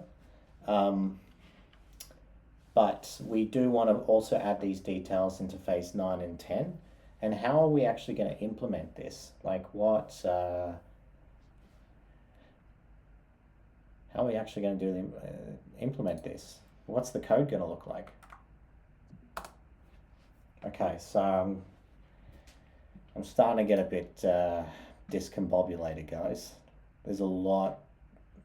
See, this is why the spec development process is not trivial.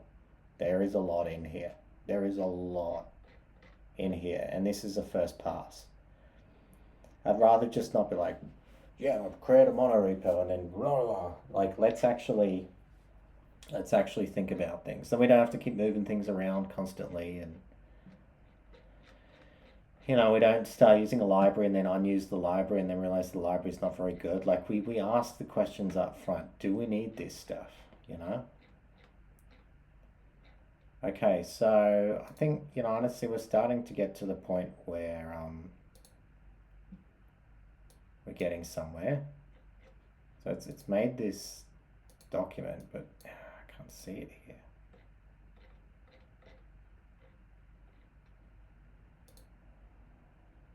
Maybe I haven't saved it yet. It's probably still writing it or something. All right, cool. All right. Again, I like to do about 3 passes on this. What is not clear, what is not clarified. For example, the CLI essentially contains no information about how we actually implement that. And I want us to clarify the technical implementation details as well as the user experience.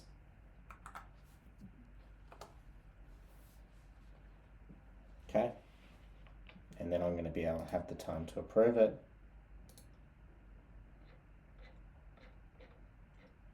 I don't know if this is just, if this was a demonstration of cursor, this is a terrible demonstration of cursor. It just literally keeps shitting itself. Come on, man. The one thing that makes me want to move to cursor, which I don't know if it'd be any better, is because cursors just freezes all the time like this. Continue. Maybe that'll help. Cursor just I don't know, like it's something to do with their harness and all the models, and yeah.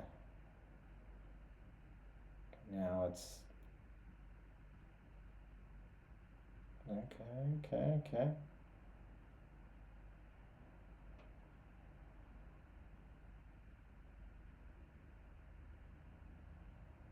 Excellent.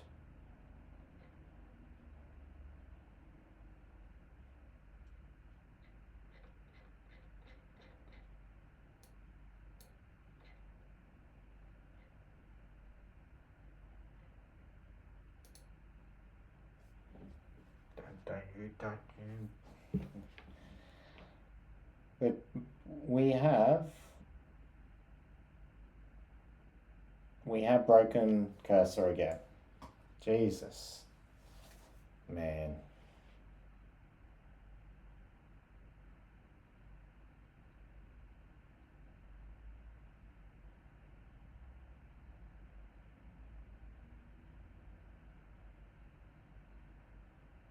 Jesus.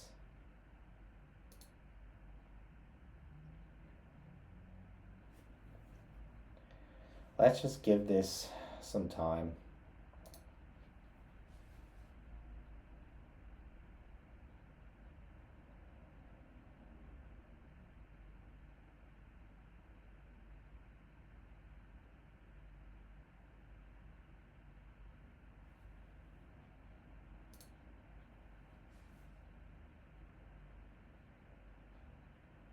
We're going to let it wait and wait and wait and wait.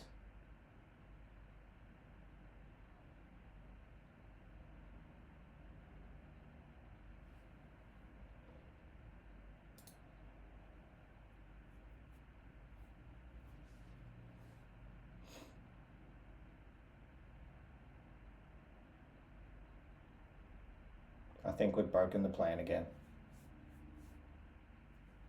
No, it's still doing something.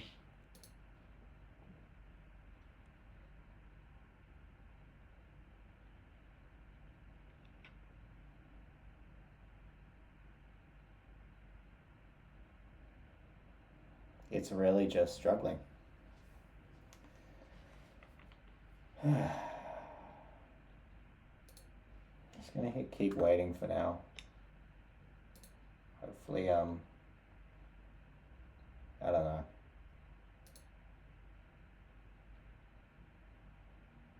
It's working but not working all at the same time.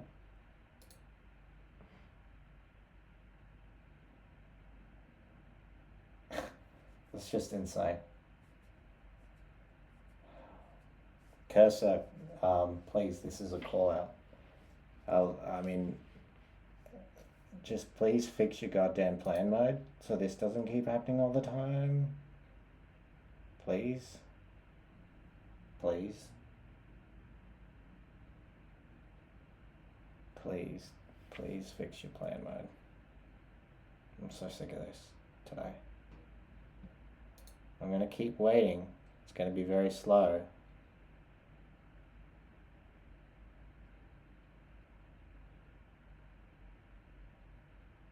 It seems to be doing some things, like things are moving every now and again. It's just being very slow. Alright, let's go and oh, look at that, something just happened again.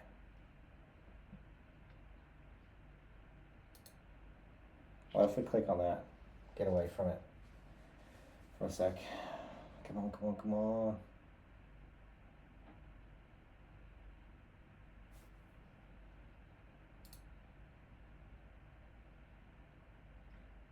See, now it works again.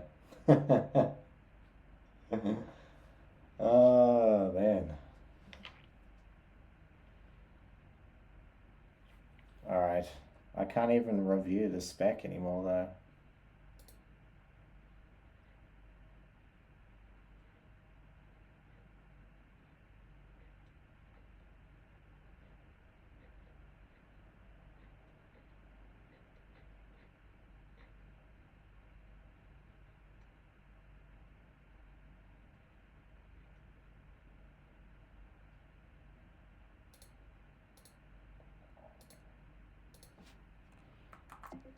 Okay. Yeah, let's go and add. how would index.ts be structured with commander.js? I think the command registration pattern could be, what's the difference between per command and centralized?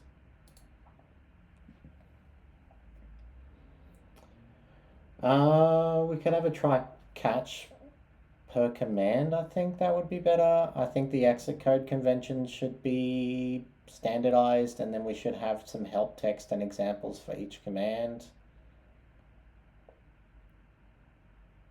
What do you mean by prompting use versus flags? Can all commands run non-interactively? Not really sure of the benefit.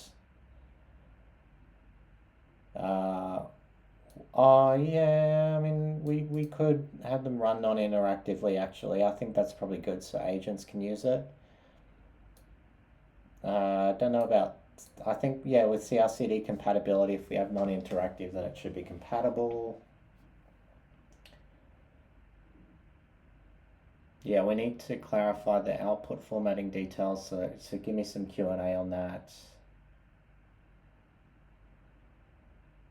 So the view generation system should be in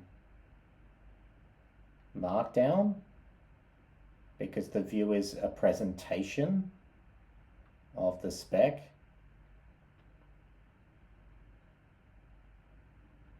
We could use a simple character count using tick token for now to keep it simple. I think the naming convention you have here is pretty good, but the metadata might also be handy.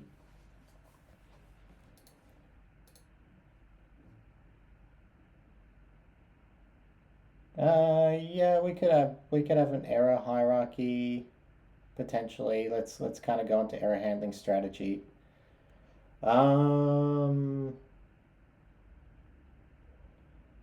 Yeah, how would we handle file operations and path management? I think we should go with relative paths potentially, maybe.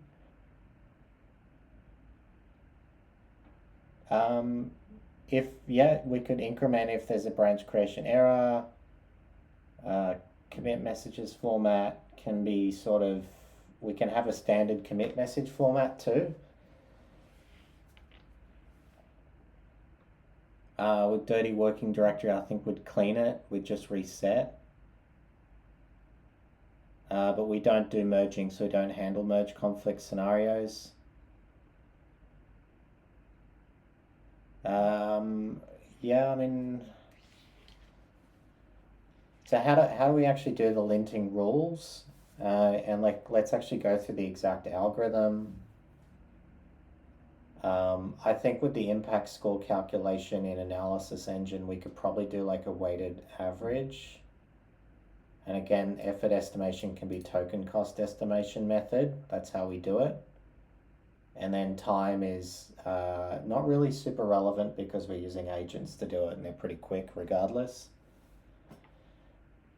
And we're paying per token, not per, a month of salaried work, for example.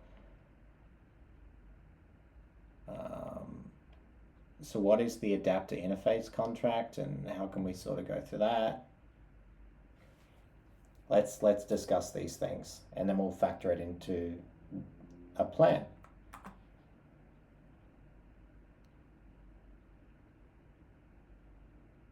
So as you can see, there's just so much that needs clarifying. Like we've been speccing this out for like over an hour now, I swear. Maybe 2 hours time speccing out this. And there's a lot of speccing, I mean,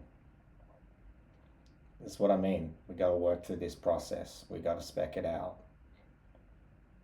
So again, I think we've pulled the config manager stuff in.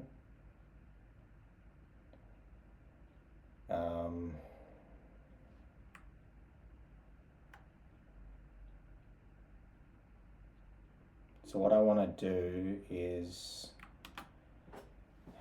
try and view the spec again. So I can't even view the spec anymore, can I?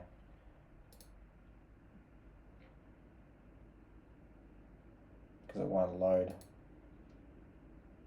and it freezes the editor. So maybe it needs some time to load the spec because it's a big spec now. So I'm going to keep waiting.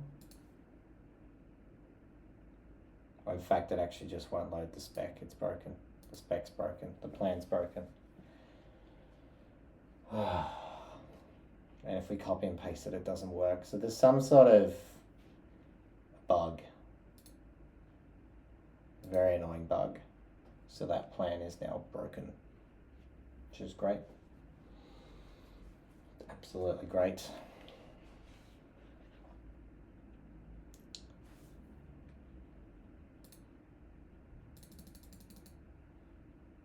This is really bad.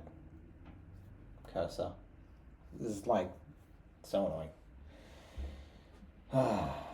I'm just so annoyed with this. Come on,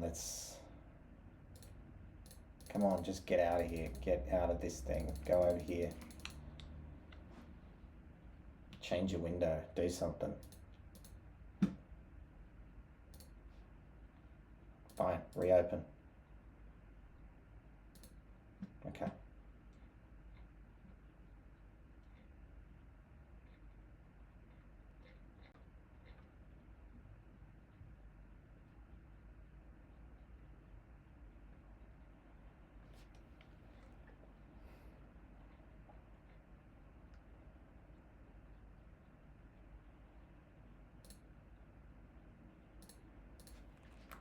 All right, let's go with file per command. Can you go and clean up and add all of these details to the spec now and standardize on the exit code conventions. We'll add the non-interactive as a part of the spec.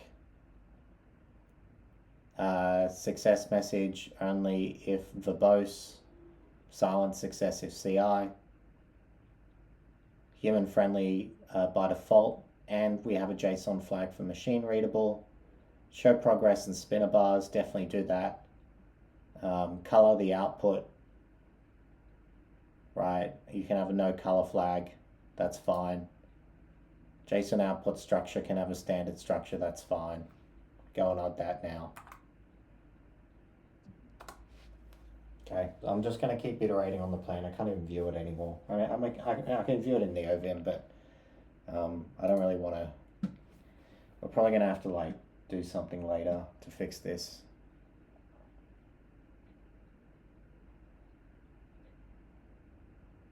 So this should have been added. That's probably just a bad character causing it or something.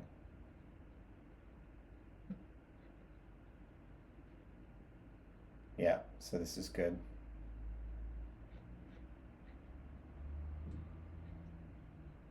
All right.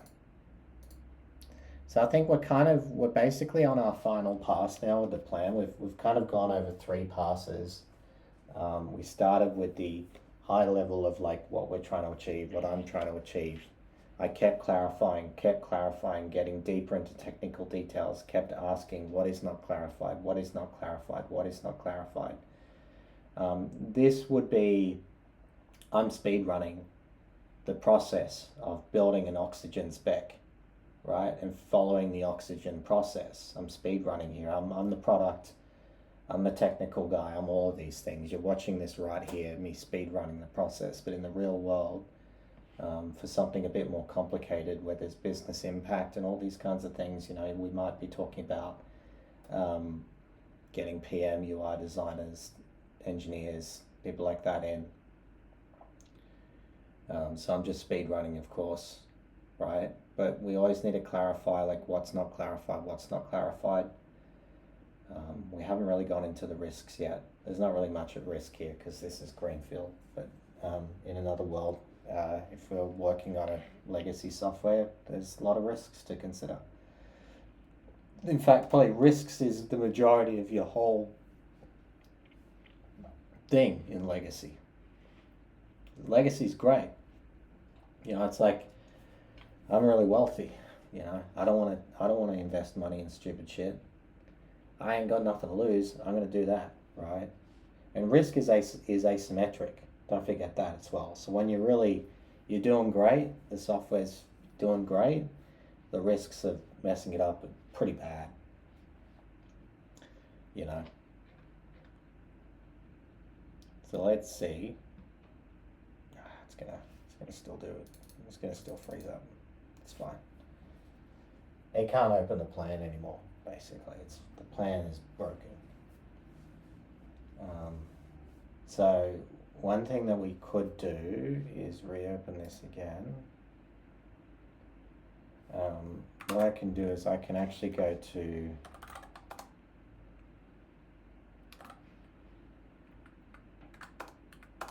like there's some way that this is actually I know because it should say phase 1. No, this is wrong. Yes, these are the phases, right?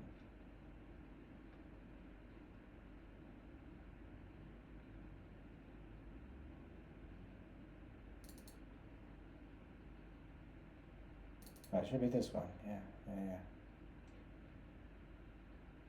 Yes.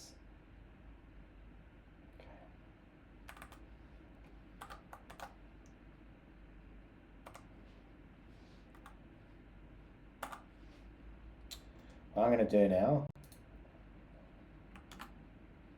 is create a new file.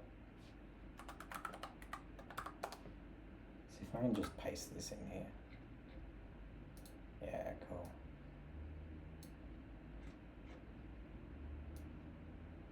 And then we're just going to create a new agent into plan mode.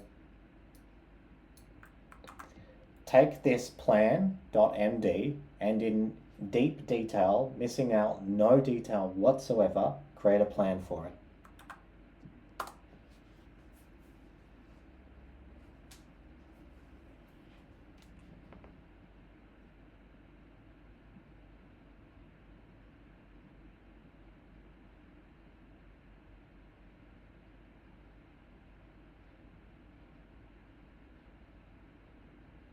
Now we're creating a new plan of the plan of the plan of the plan.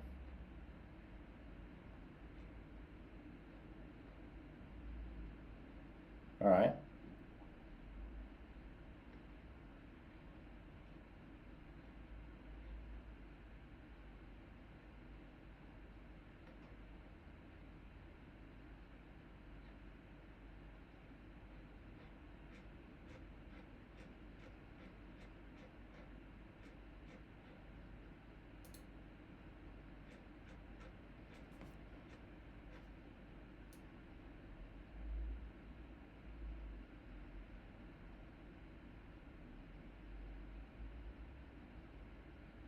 I mean, to be honest, we could have broken this down instead of making it a single spec, but I'm kind of trying to drive home here that we can still have a single, incredibly detailed spec and we'll get great results. And that's kind of part of the point of like really highlighting the sheer importance of spec development.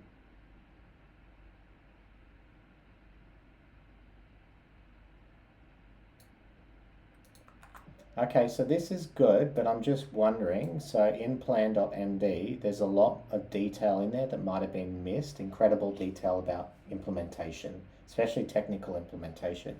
Can we just double check that none of it's missing?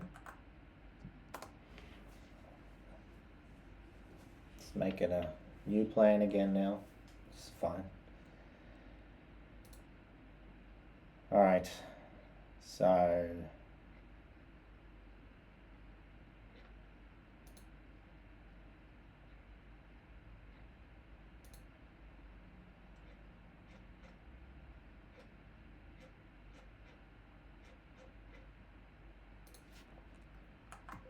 okay, so what else could we still be missing? I know we discussed non-clarified things. Have we managed to clarify that now? We've got a plan. You can reference.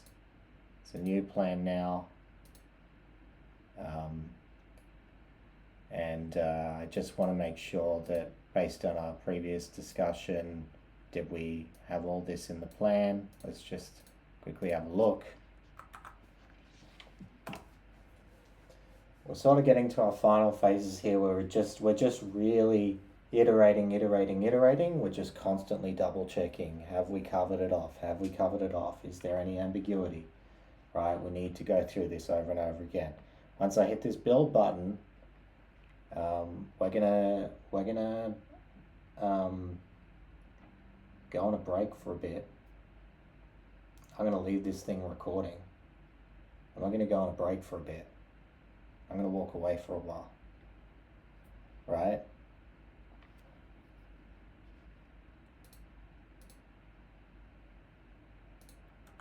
All right. Let's put these formulas in. Yeah, definitely. Let's go on at it now.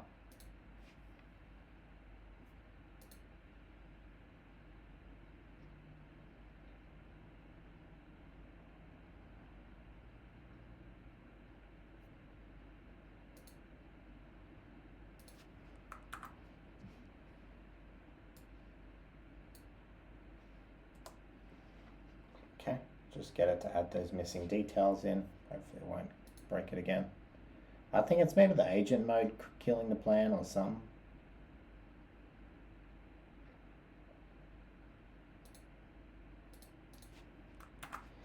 Based on your understanding of the plan and review of it, in the original plan.md and the current plan, what is not clarified, what is not clear to you in terms of technical implementation details and user flows. Just do its thing again. So I believe, yeah. Cool. Things are looking pretty good. Yeah. Okay, okay.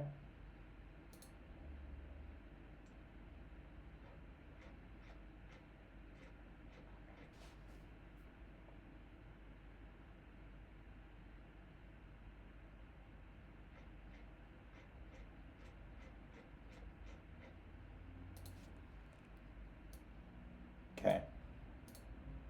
Again, looking at this plan, is there anything that we haven't sort of cleared off enough?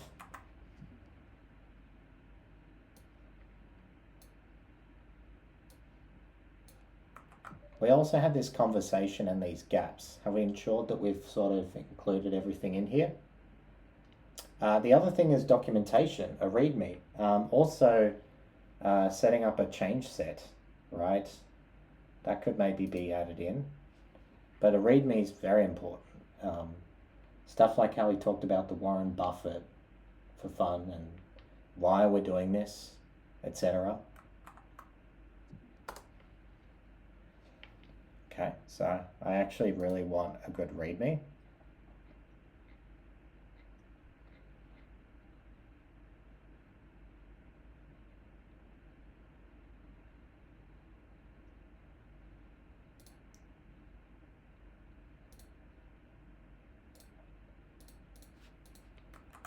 Okay, so this is really important. No, we don't have an implementation adapter mechanism. I don't want this for now.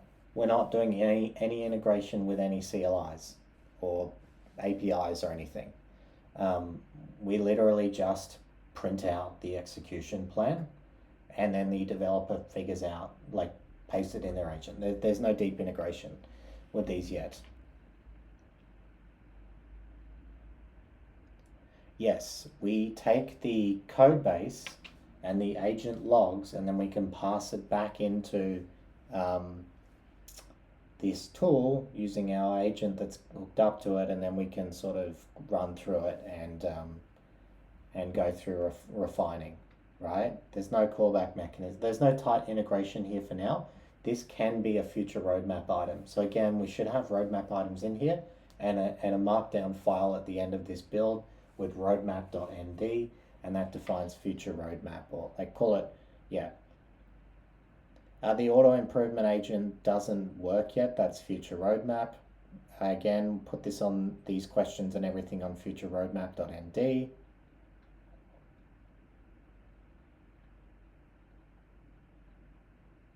What do you mean by detail files? I'm not really sure what that is. What's a detail file? Where did that come from? So the spec file, we need a concrete example of a spec. Okay. Details are specific details in the spec, but yeah, these we should have concrete examples of all the JSON files. What do you mean by ILP library?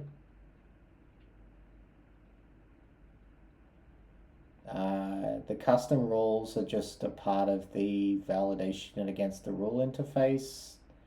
I guess it's just in JSON, and it should be ESM. Get branch should be auto incremented if it already exists.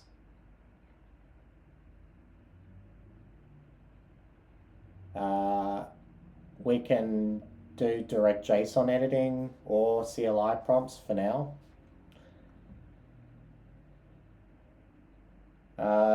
They can provide these scores at any time. They can provide impact scores at any time. The refinement should have questions as they arise, real-time progress and final summary at the end. It should say refinement is complete. We don't have multi-spec workflows right now, but that's future roadmap. Put that in roadmap.md.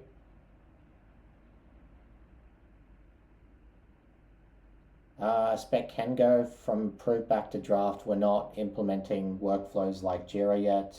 You can do whatever you want. There's no workflow here. Again, future roadmap is defining a workflow for a spec transition workflow. That can be customized, but that's future roadmap. Add that to futureroadmap.md. We can do workspace detection. That's maybe handy to have. Put that in futureroadmap.md.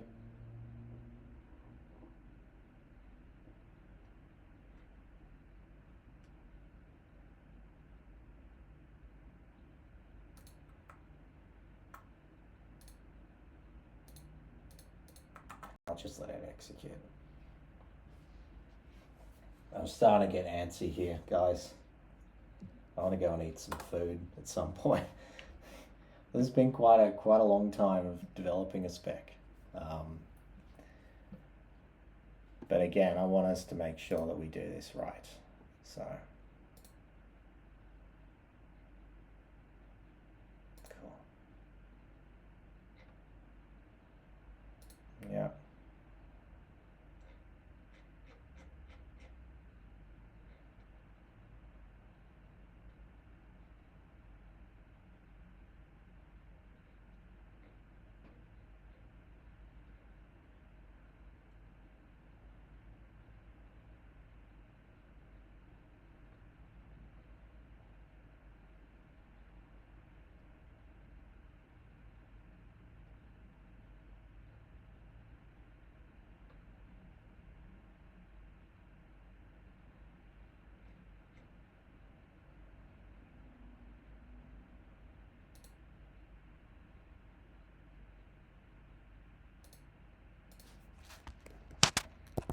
Yes, can you go and draft the sections for all of these and make sure that they are very detailed, right? Where no detail is missing in terms of how they should be implemented.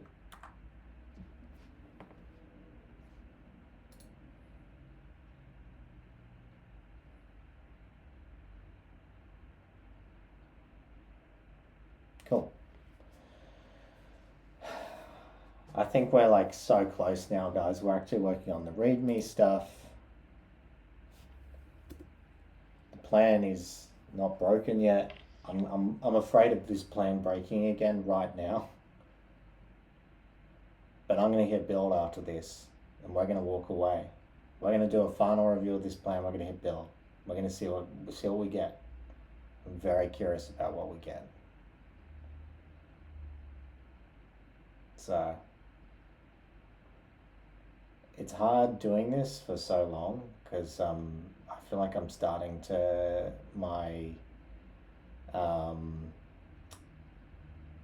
uh, I feel like my mental quality is declining here. My personal, like, I need a break. I'm not an agent.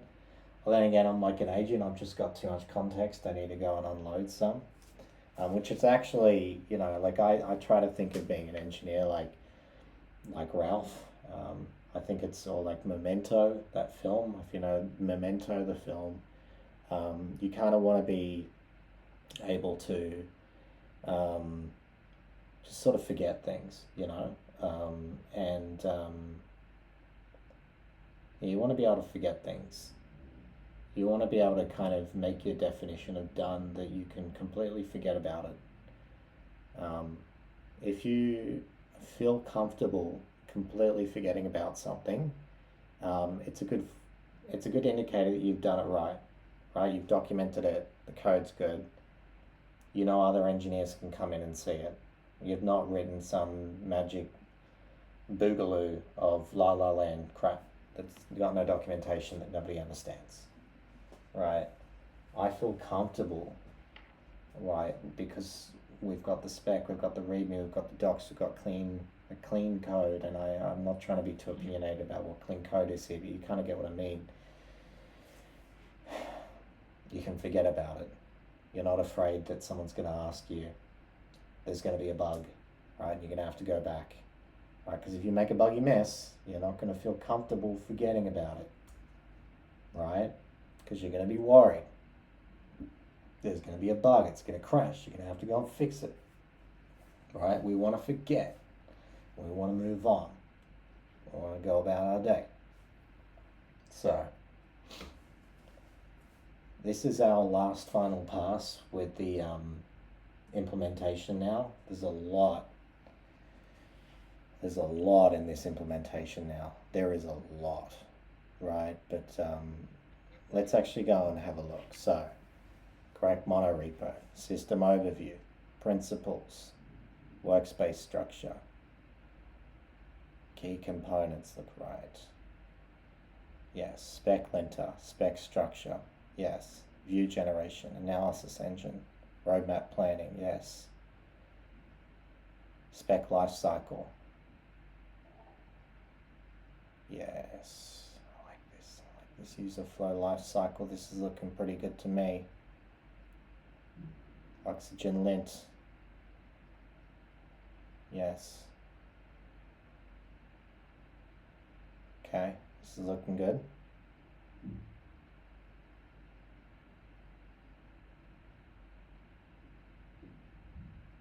Yes. Yeah, yeah, and then we auto increment if it already exists. Oh, what just happened to me? So afraid of this breaking the plan right now. Yeah. See, this is the tech I like to use for my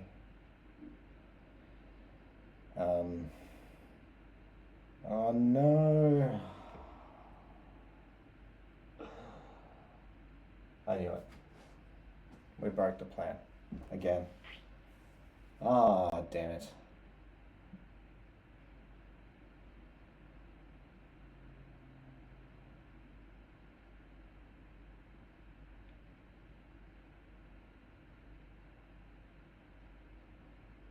Wait.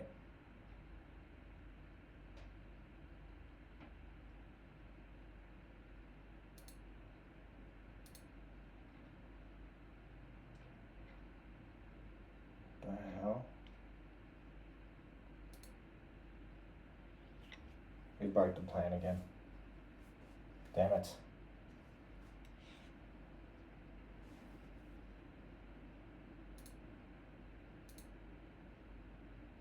Oh, damn it. Alright. We're going to do this one more time. This has been a struggle, an honest struggle. We keep crashing cursor today. I'm just going to reopen this again.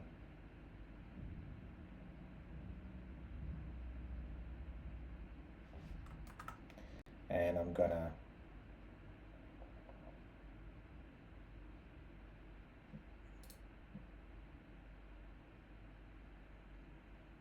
oh man, this is bad.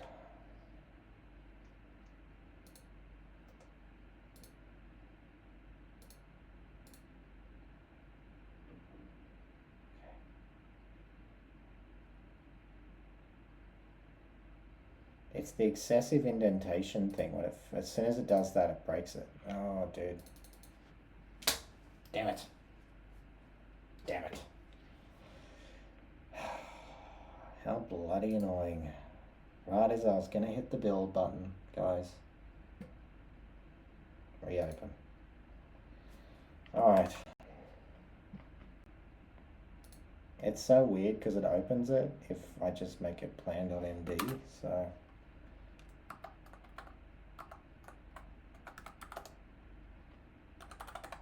So annoying, man. So annoying.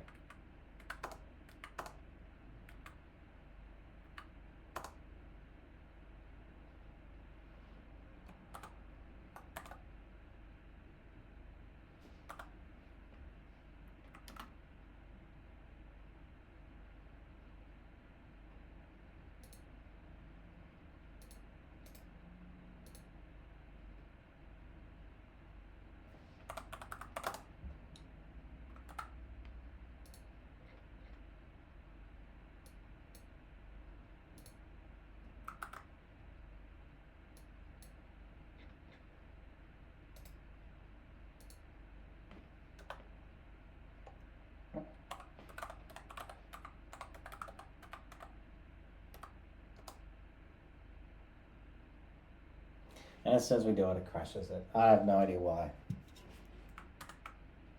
It just can't view it as a plan. If I hit the build button,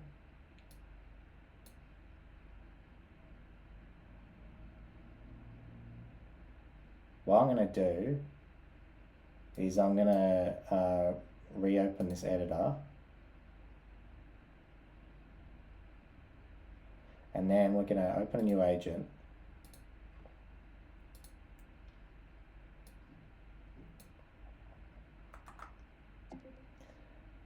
Do you see this plan?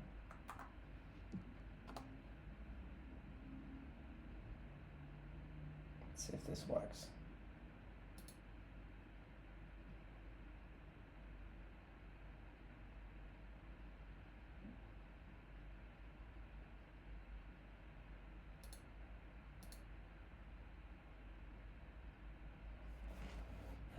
It's not going to work right if I don't do it like this.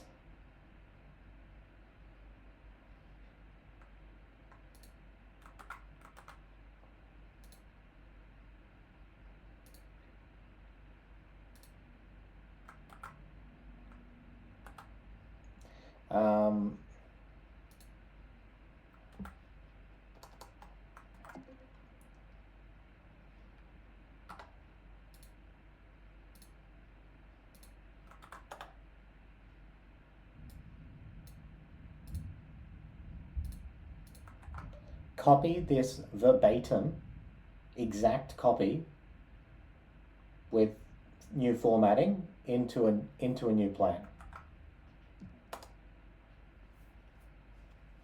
Okay, so hopefully, I think it's the indentation that's causing this.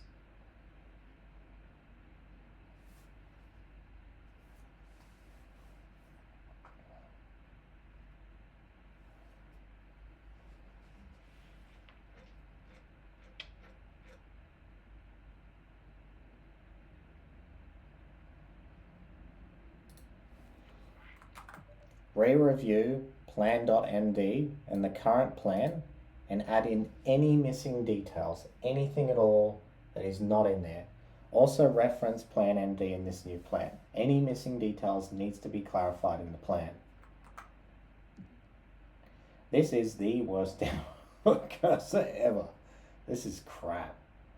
This is crap. I have a lot of issues with the cursor plan mode. But to be honest, it's still one of the best planning modes out there. But this is something that we will work on with Oxygen. The point of oxygen is really like, I don't want to be using Claude Code plan mode or anything. I want us to kind of extract plan mode out. Cursor's just an agent. It's just going to execute things. Cursor's just an agent. Sorry, Claude's just an agent. AMP code's just an agent. I don't really want to have agent-specific planning modes and have to deal with them all. Because again, it puts the onus on the engineers constantly to do every damn thing. So let's just add this in again.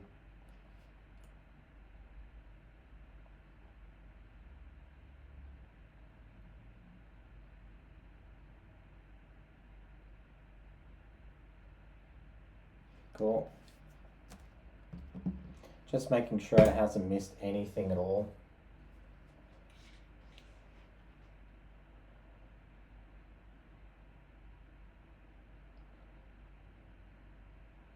So just making sure it's reading the specific sections. We just got to rebuild the plan again and again.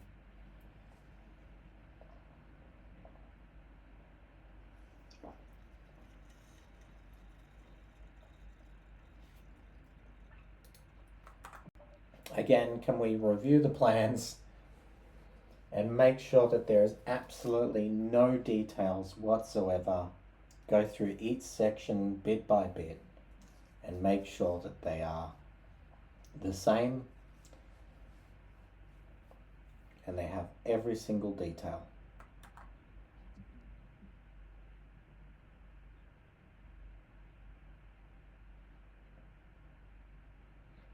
Oh, that's it, we broke it again. Jesus Christ. Ah.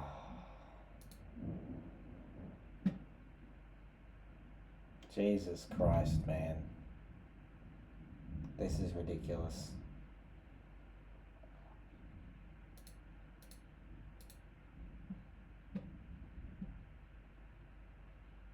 Yeah, it's another broken plan.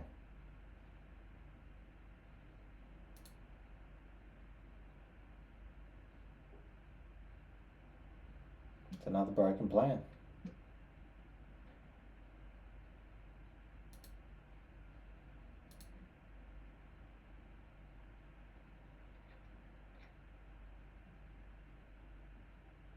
So I don't know what to do. I don't know what to do. I'm kind of starting to get annoyed with this.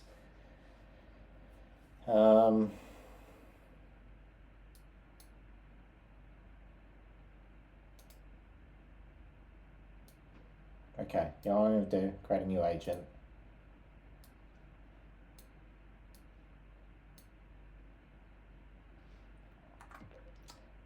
Build this plan.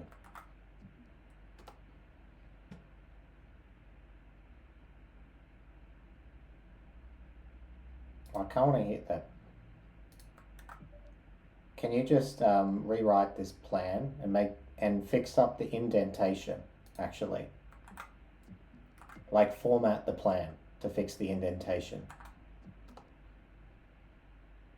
Let's see if that works.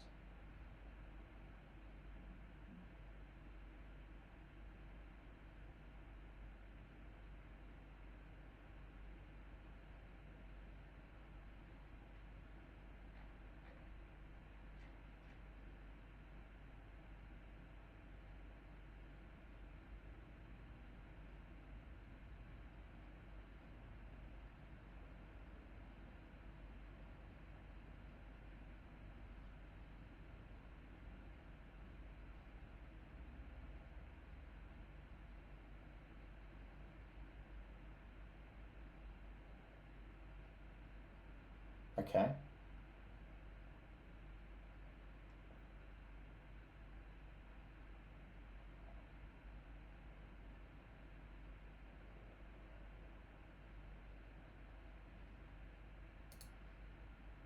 Oh, it is the indentation.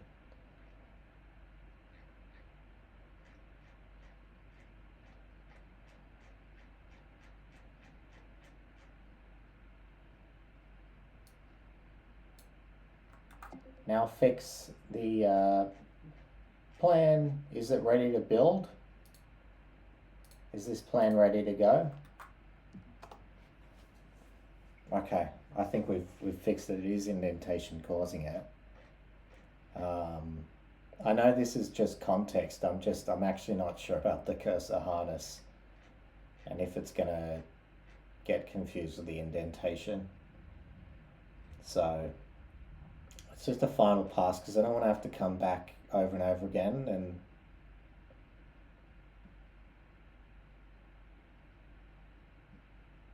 what?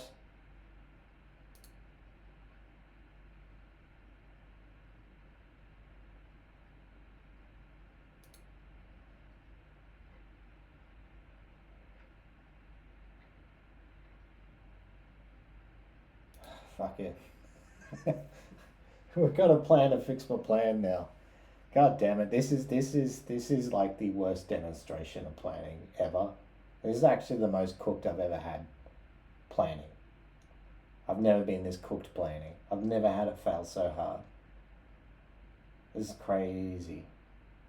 This is like an hour of just wrestling with cursor.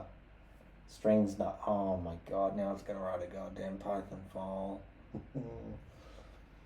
What the hell? What the hell? Now the plan's probably not gonna load or some shit.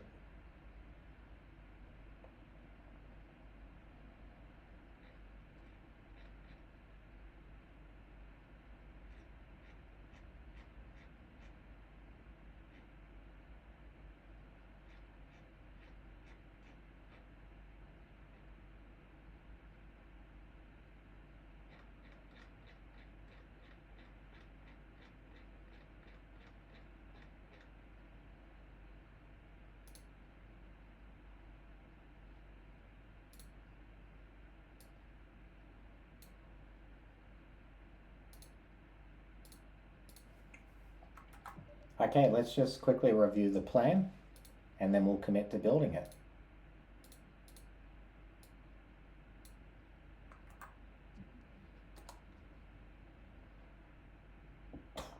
We're pretty much here now, guys. There's some YAML stuff that, but I don't think we need it. Oh, yes.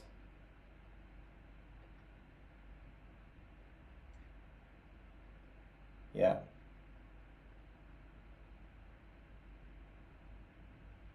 Yeah. All right, let's hit build.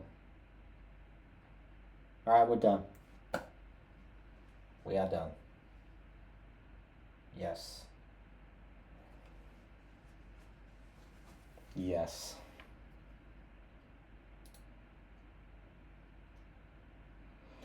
Alrighty, guys. Take it easy. I'm going to be back in a bit, and we will have a look and see how we went.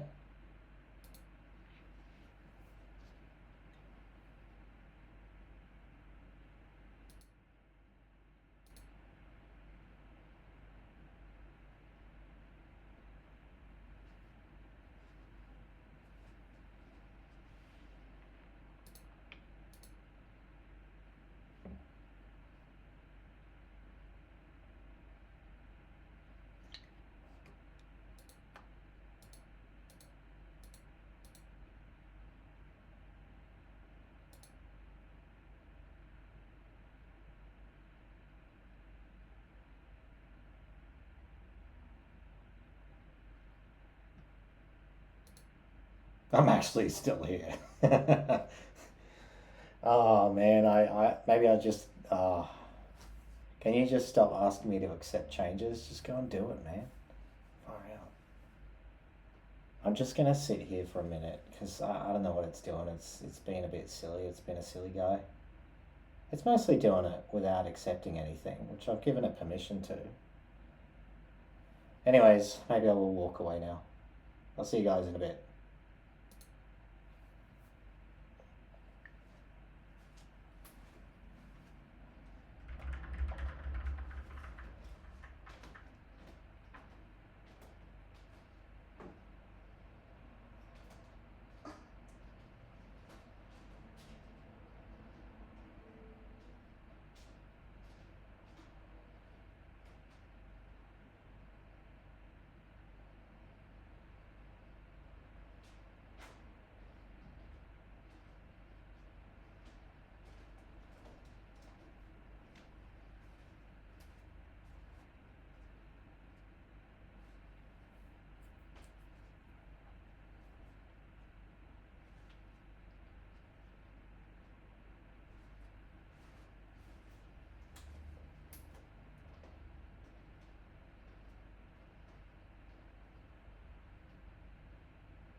Ah, we've made a mistake. We have made a mistake. Do you see this? .js is a mistake. I didn't specify to use ESM modules properly. This is something that the agents do. They always do this. They always do this. Anyways, we're going to have to do a refinement.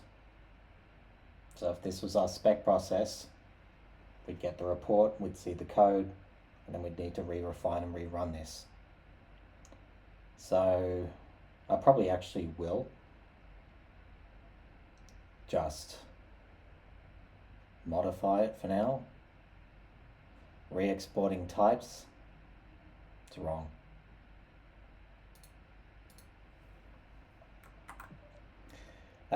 So we are using these JS files.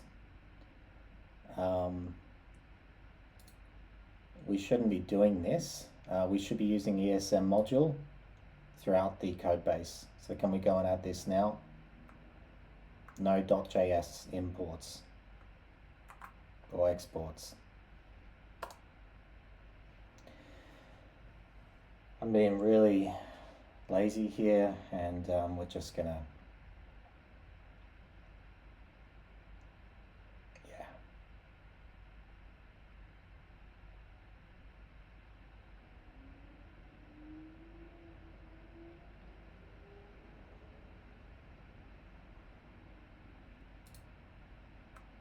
No, we shouldn't be importing.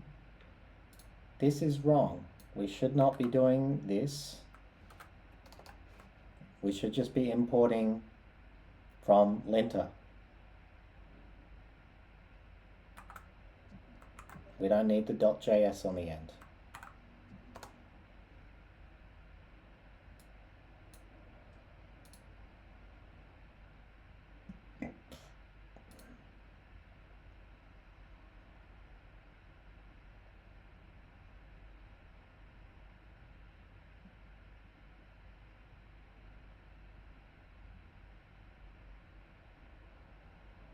Again, this is why your spec's important, because now we've got a load of crap. We've got a load of crap. This is a really painful problem to fix, guys, if it's not properly spec'd out. So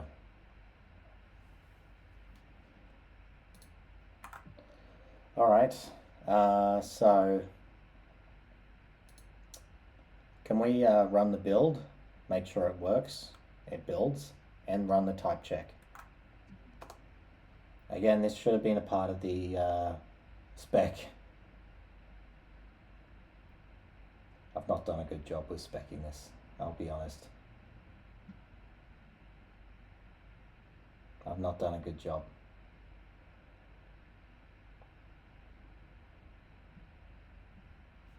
So if we go and have a look at the ESLint config,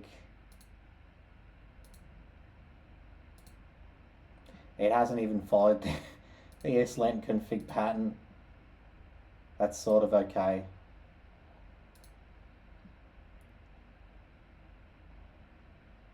Turbo repo appears to be working. We appear to be having some build failures. Again, our spec's not good enough.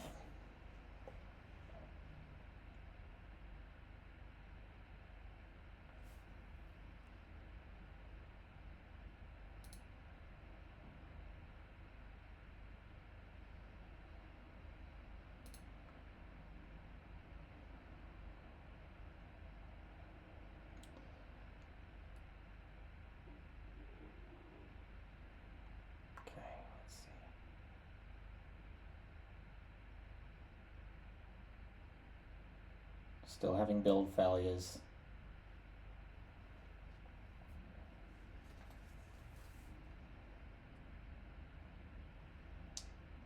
Alright, I'm going to go away for a minute and come back.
Okay, so we're getting a lot of type check values here. You can see here that it's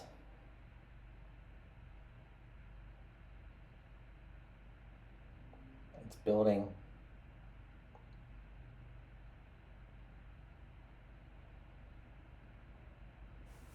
Okay, cool.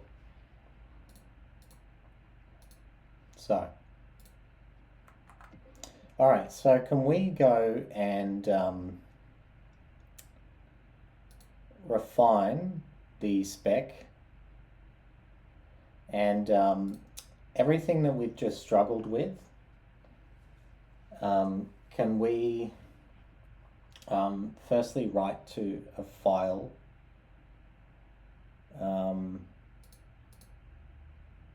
and can we just clarify that it should be ESM? Can we clarify the correct installation of all the packages and any other problems that we had during the implementation? For example, creating spinner says spinner implementation will be added when Aura is integrated. So can we actually add Aura integration into the plan? Can we make sure that we're not re-exporting types? Can we make sure that running the build and the type check is a part of definition of done, the criteria of success?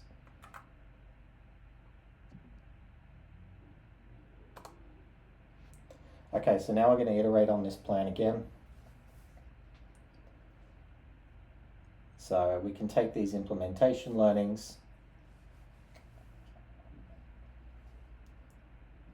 So again, in the oxygen flow, this would be, oxygen, Git branch called init, and this would be init-1. This is the first pass. We let the agent run. We know the cost of how much this is going to cost to run. And then we have our review agent provide us this implementation learnings report.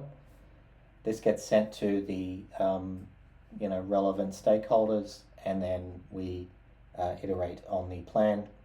And again, these relevant stakeholders could just be other agents, could be fully automated, right?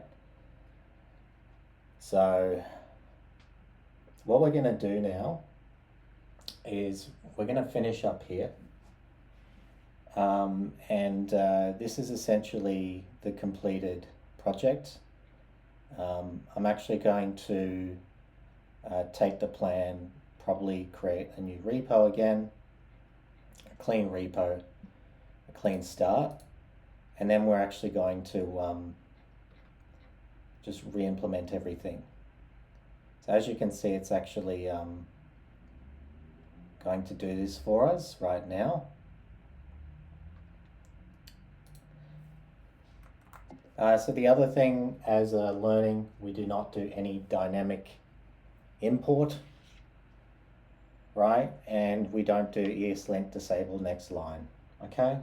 We don't do any of this stuff. So this also is a learning that needs to be added to the refinements of the plan.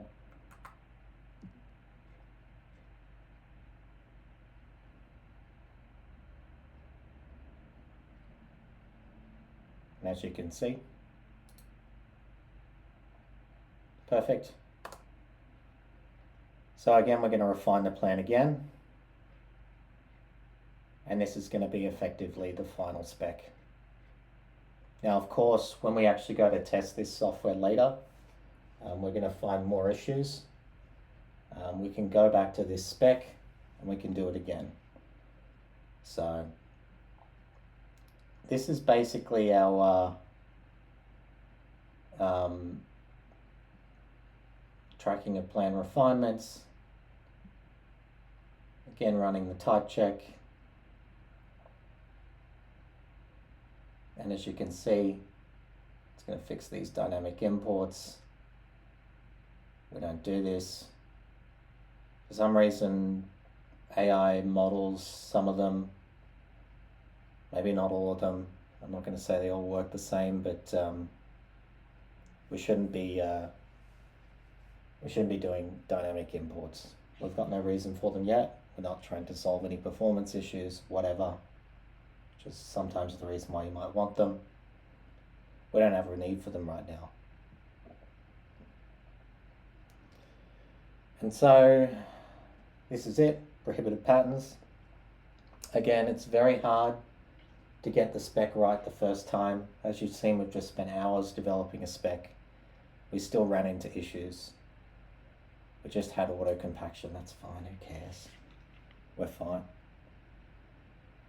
And that's it, guys. That is Oxygen. Right, this is the first pass, one-shot implementation of Oxygen.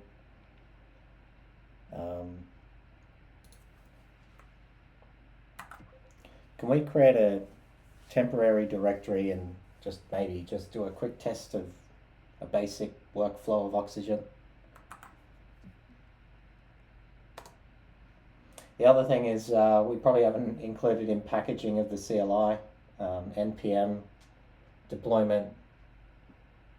There's a lot more to do. I'm just really curious to see if this does anything. Again, we need to test this out. See, again, we've got more things we need to iterate on in the spec, right? The thing is not to fix the code here. The thing is to go back and fix the spec and rerun the whole build again. These are spec details. Once we save these issues in the spec, this becomes canonical knowledge for the future of the project, right?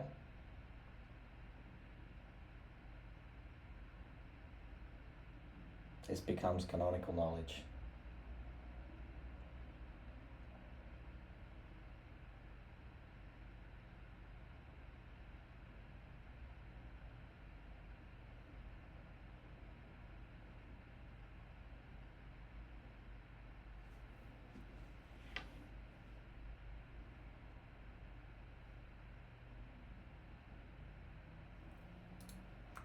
No, ESM should not require JS in import paths. We can refer to the Lucid agents setup in how we do it, but we shouldn't require .js.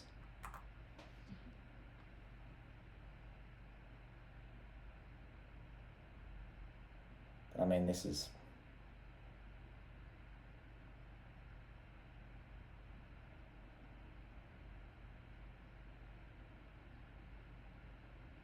see? And for any difficulties that you're having here, I need you to kind of add this back to the refinements and the implementation learnings, and then we need to go and iterate on the plan to clarify for it to have these findings.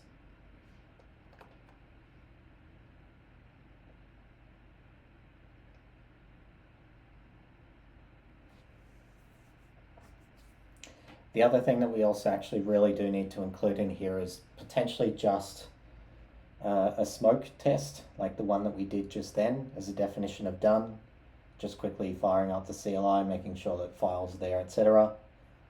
We can obviously do deeper testing later. Just a simple smoke test as a final definition done.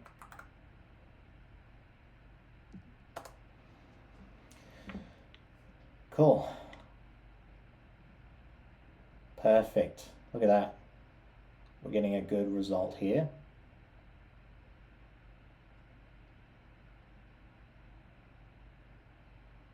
Cool.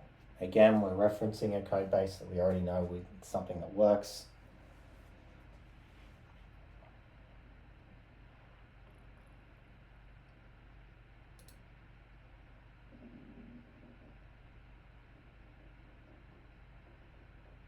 Excellent. So this is our plan. Plan is being iterated on.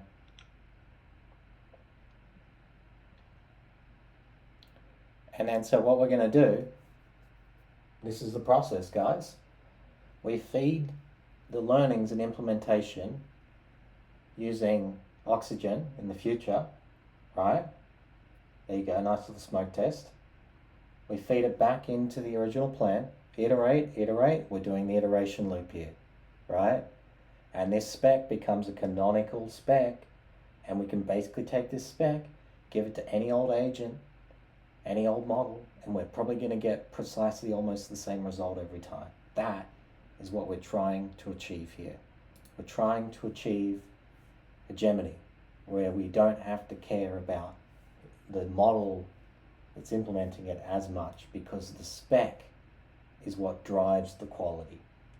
Not the model, not the orchestration. The spec drives the majority of the quality, especially because we're building something non-trivial here. But that's it, guys. We have essentially done it. We've passed a simple smoke test. We're going to have to go and test this more in detail, do more refinement, more iterations on the spec, and so on and so forth, until we can basically one shot and this works exactly as we've spec'd it out. And that's it, guys. This is the first pass of building Oxygen. I'm very excited to actually go and test this out further, but I'm going to get off now, and that's it. Exciting stuff, guys. We're on our way. That's how we develop a spec, and that's how we implement it. So we might do a few more iterations and passes here until I'm happy, until I've covered off everything that I want. I don't want to just start iterating on it here. I actually want to kind of delete all this stuff, go from the beginning, because it makes more sense, I think, here for us to clean it up, go from the beginning. Because as you saw, it started doing all kinds of stuff because I forgot to define the module system, and this is something you really need to do with TypeScript. So it went off track quick. Alrighty, guys, that's it. I will say ciao for now, and I hope you enjoyed the stream. Bye.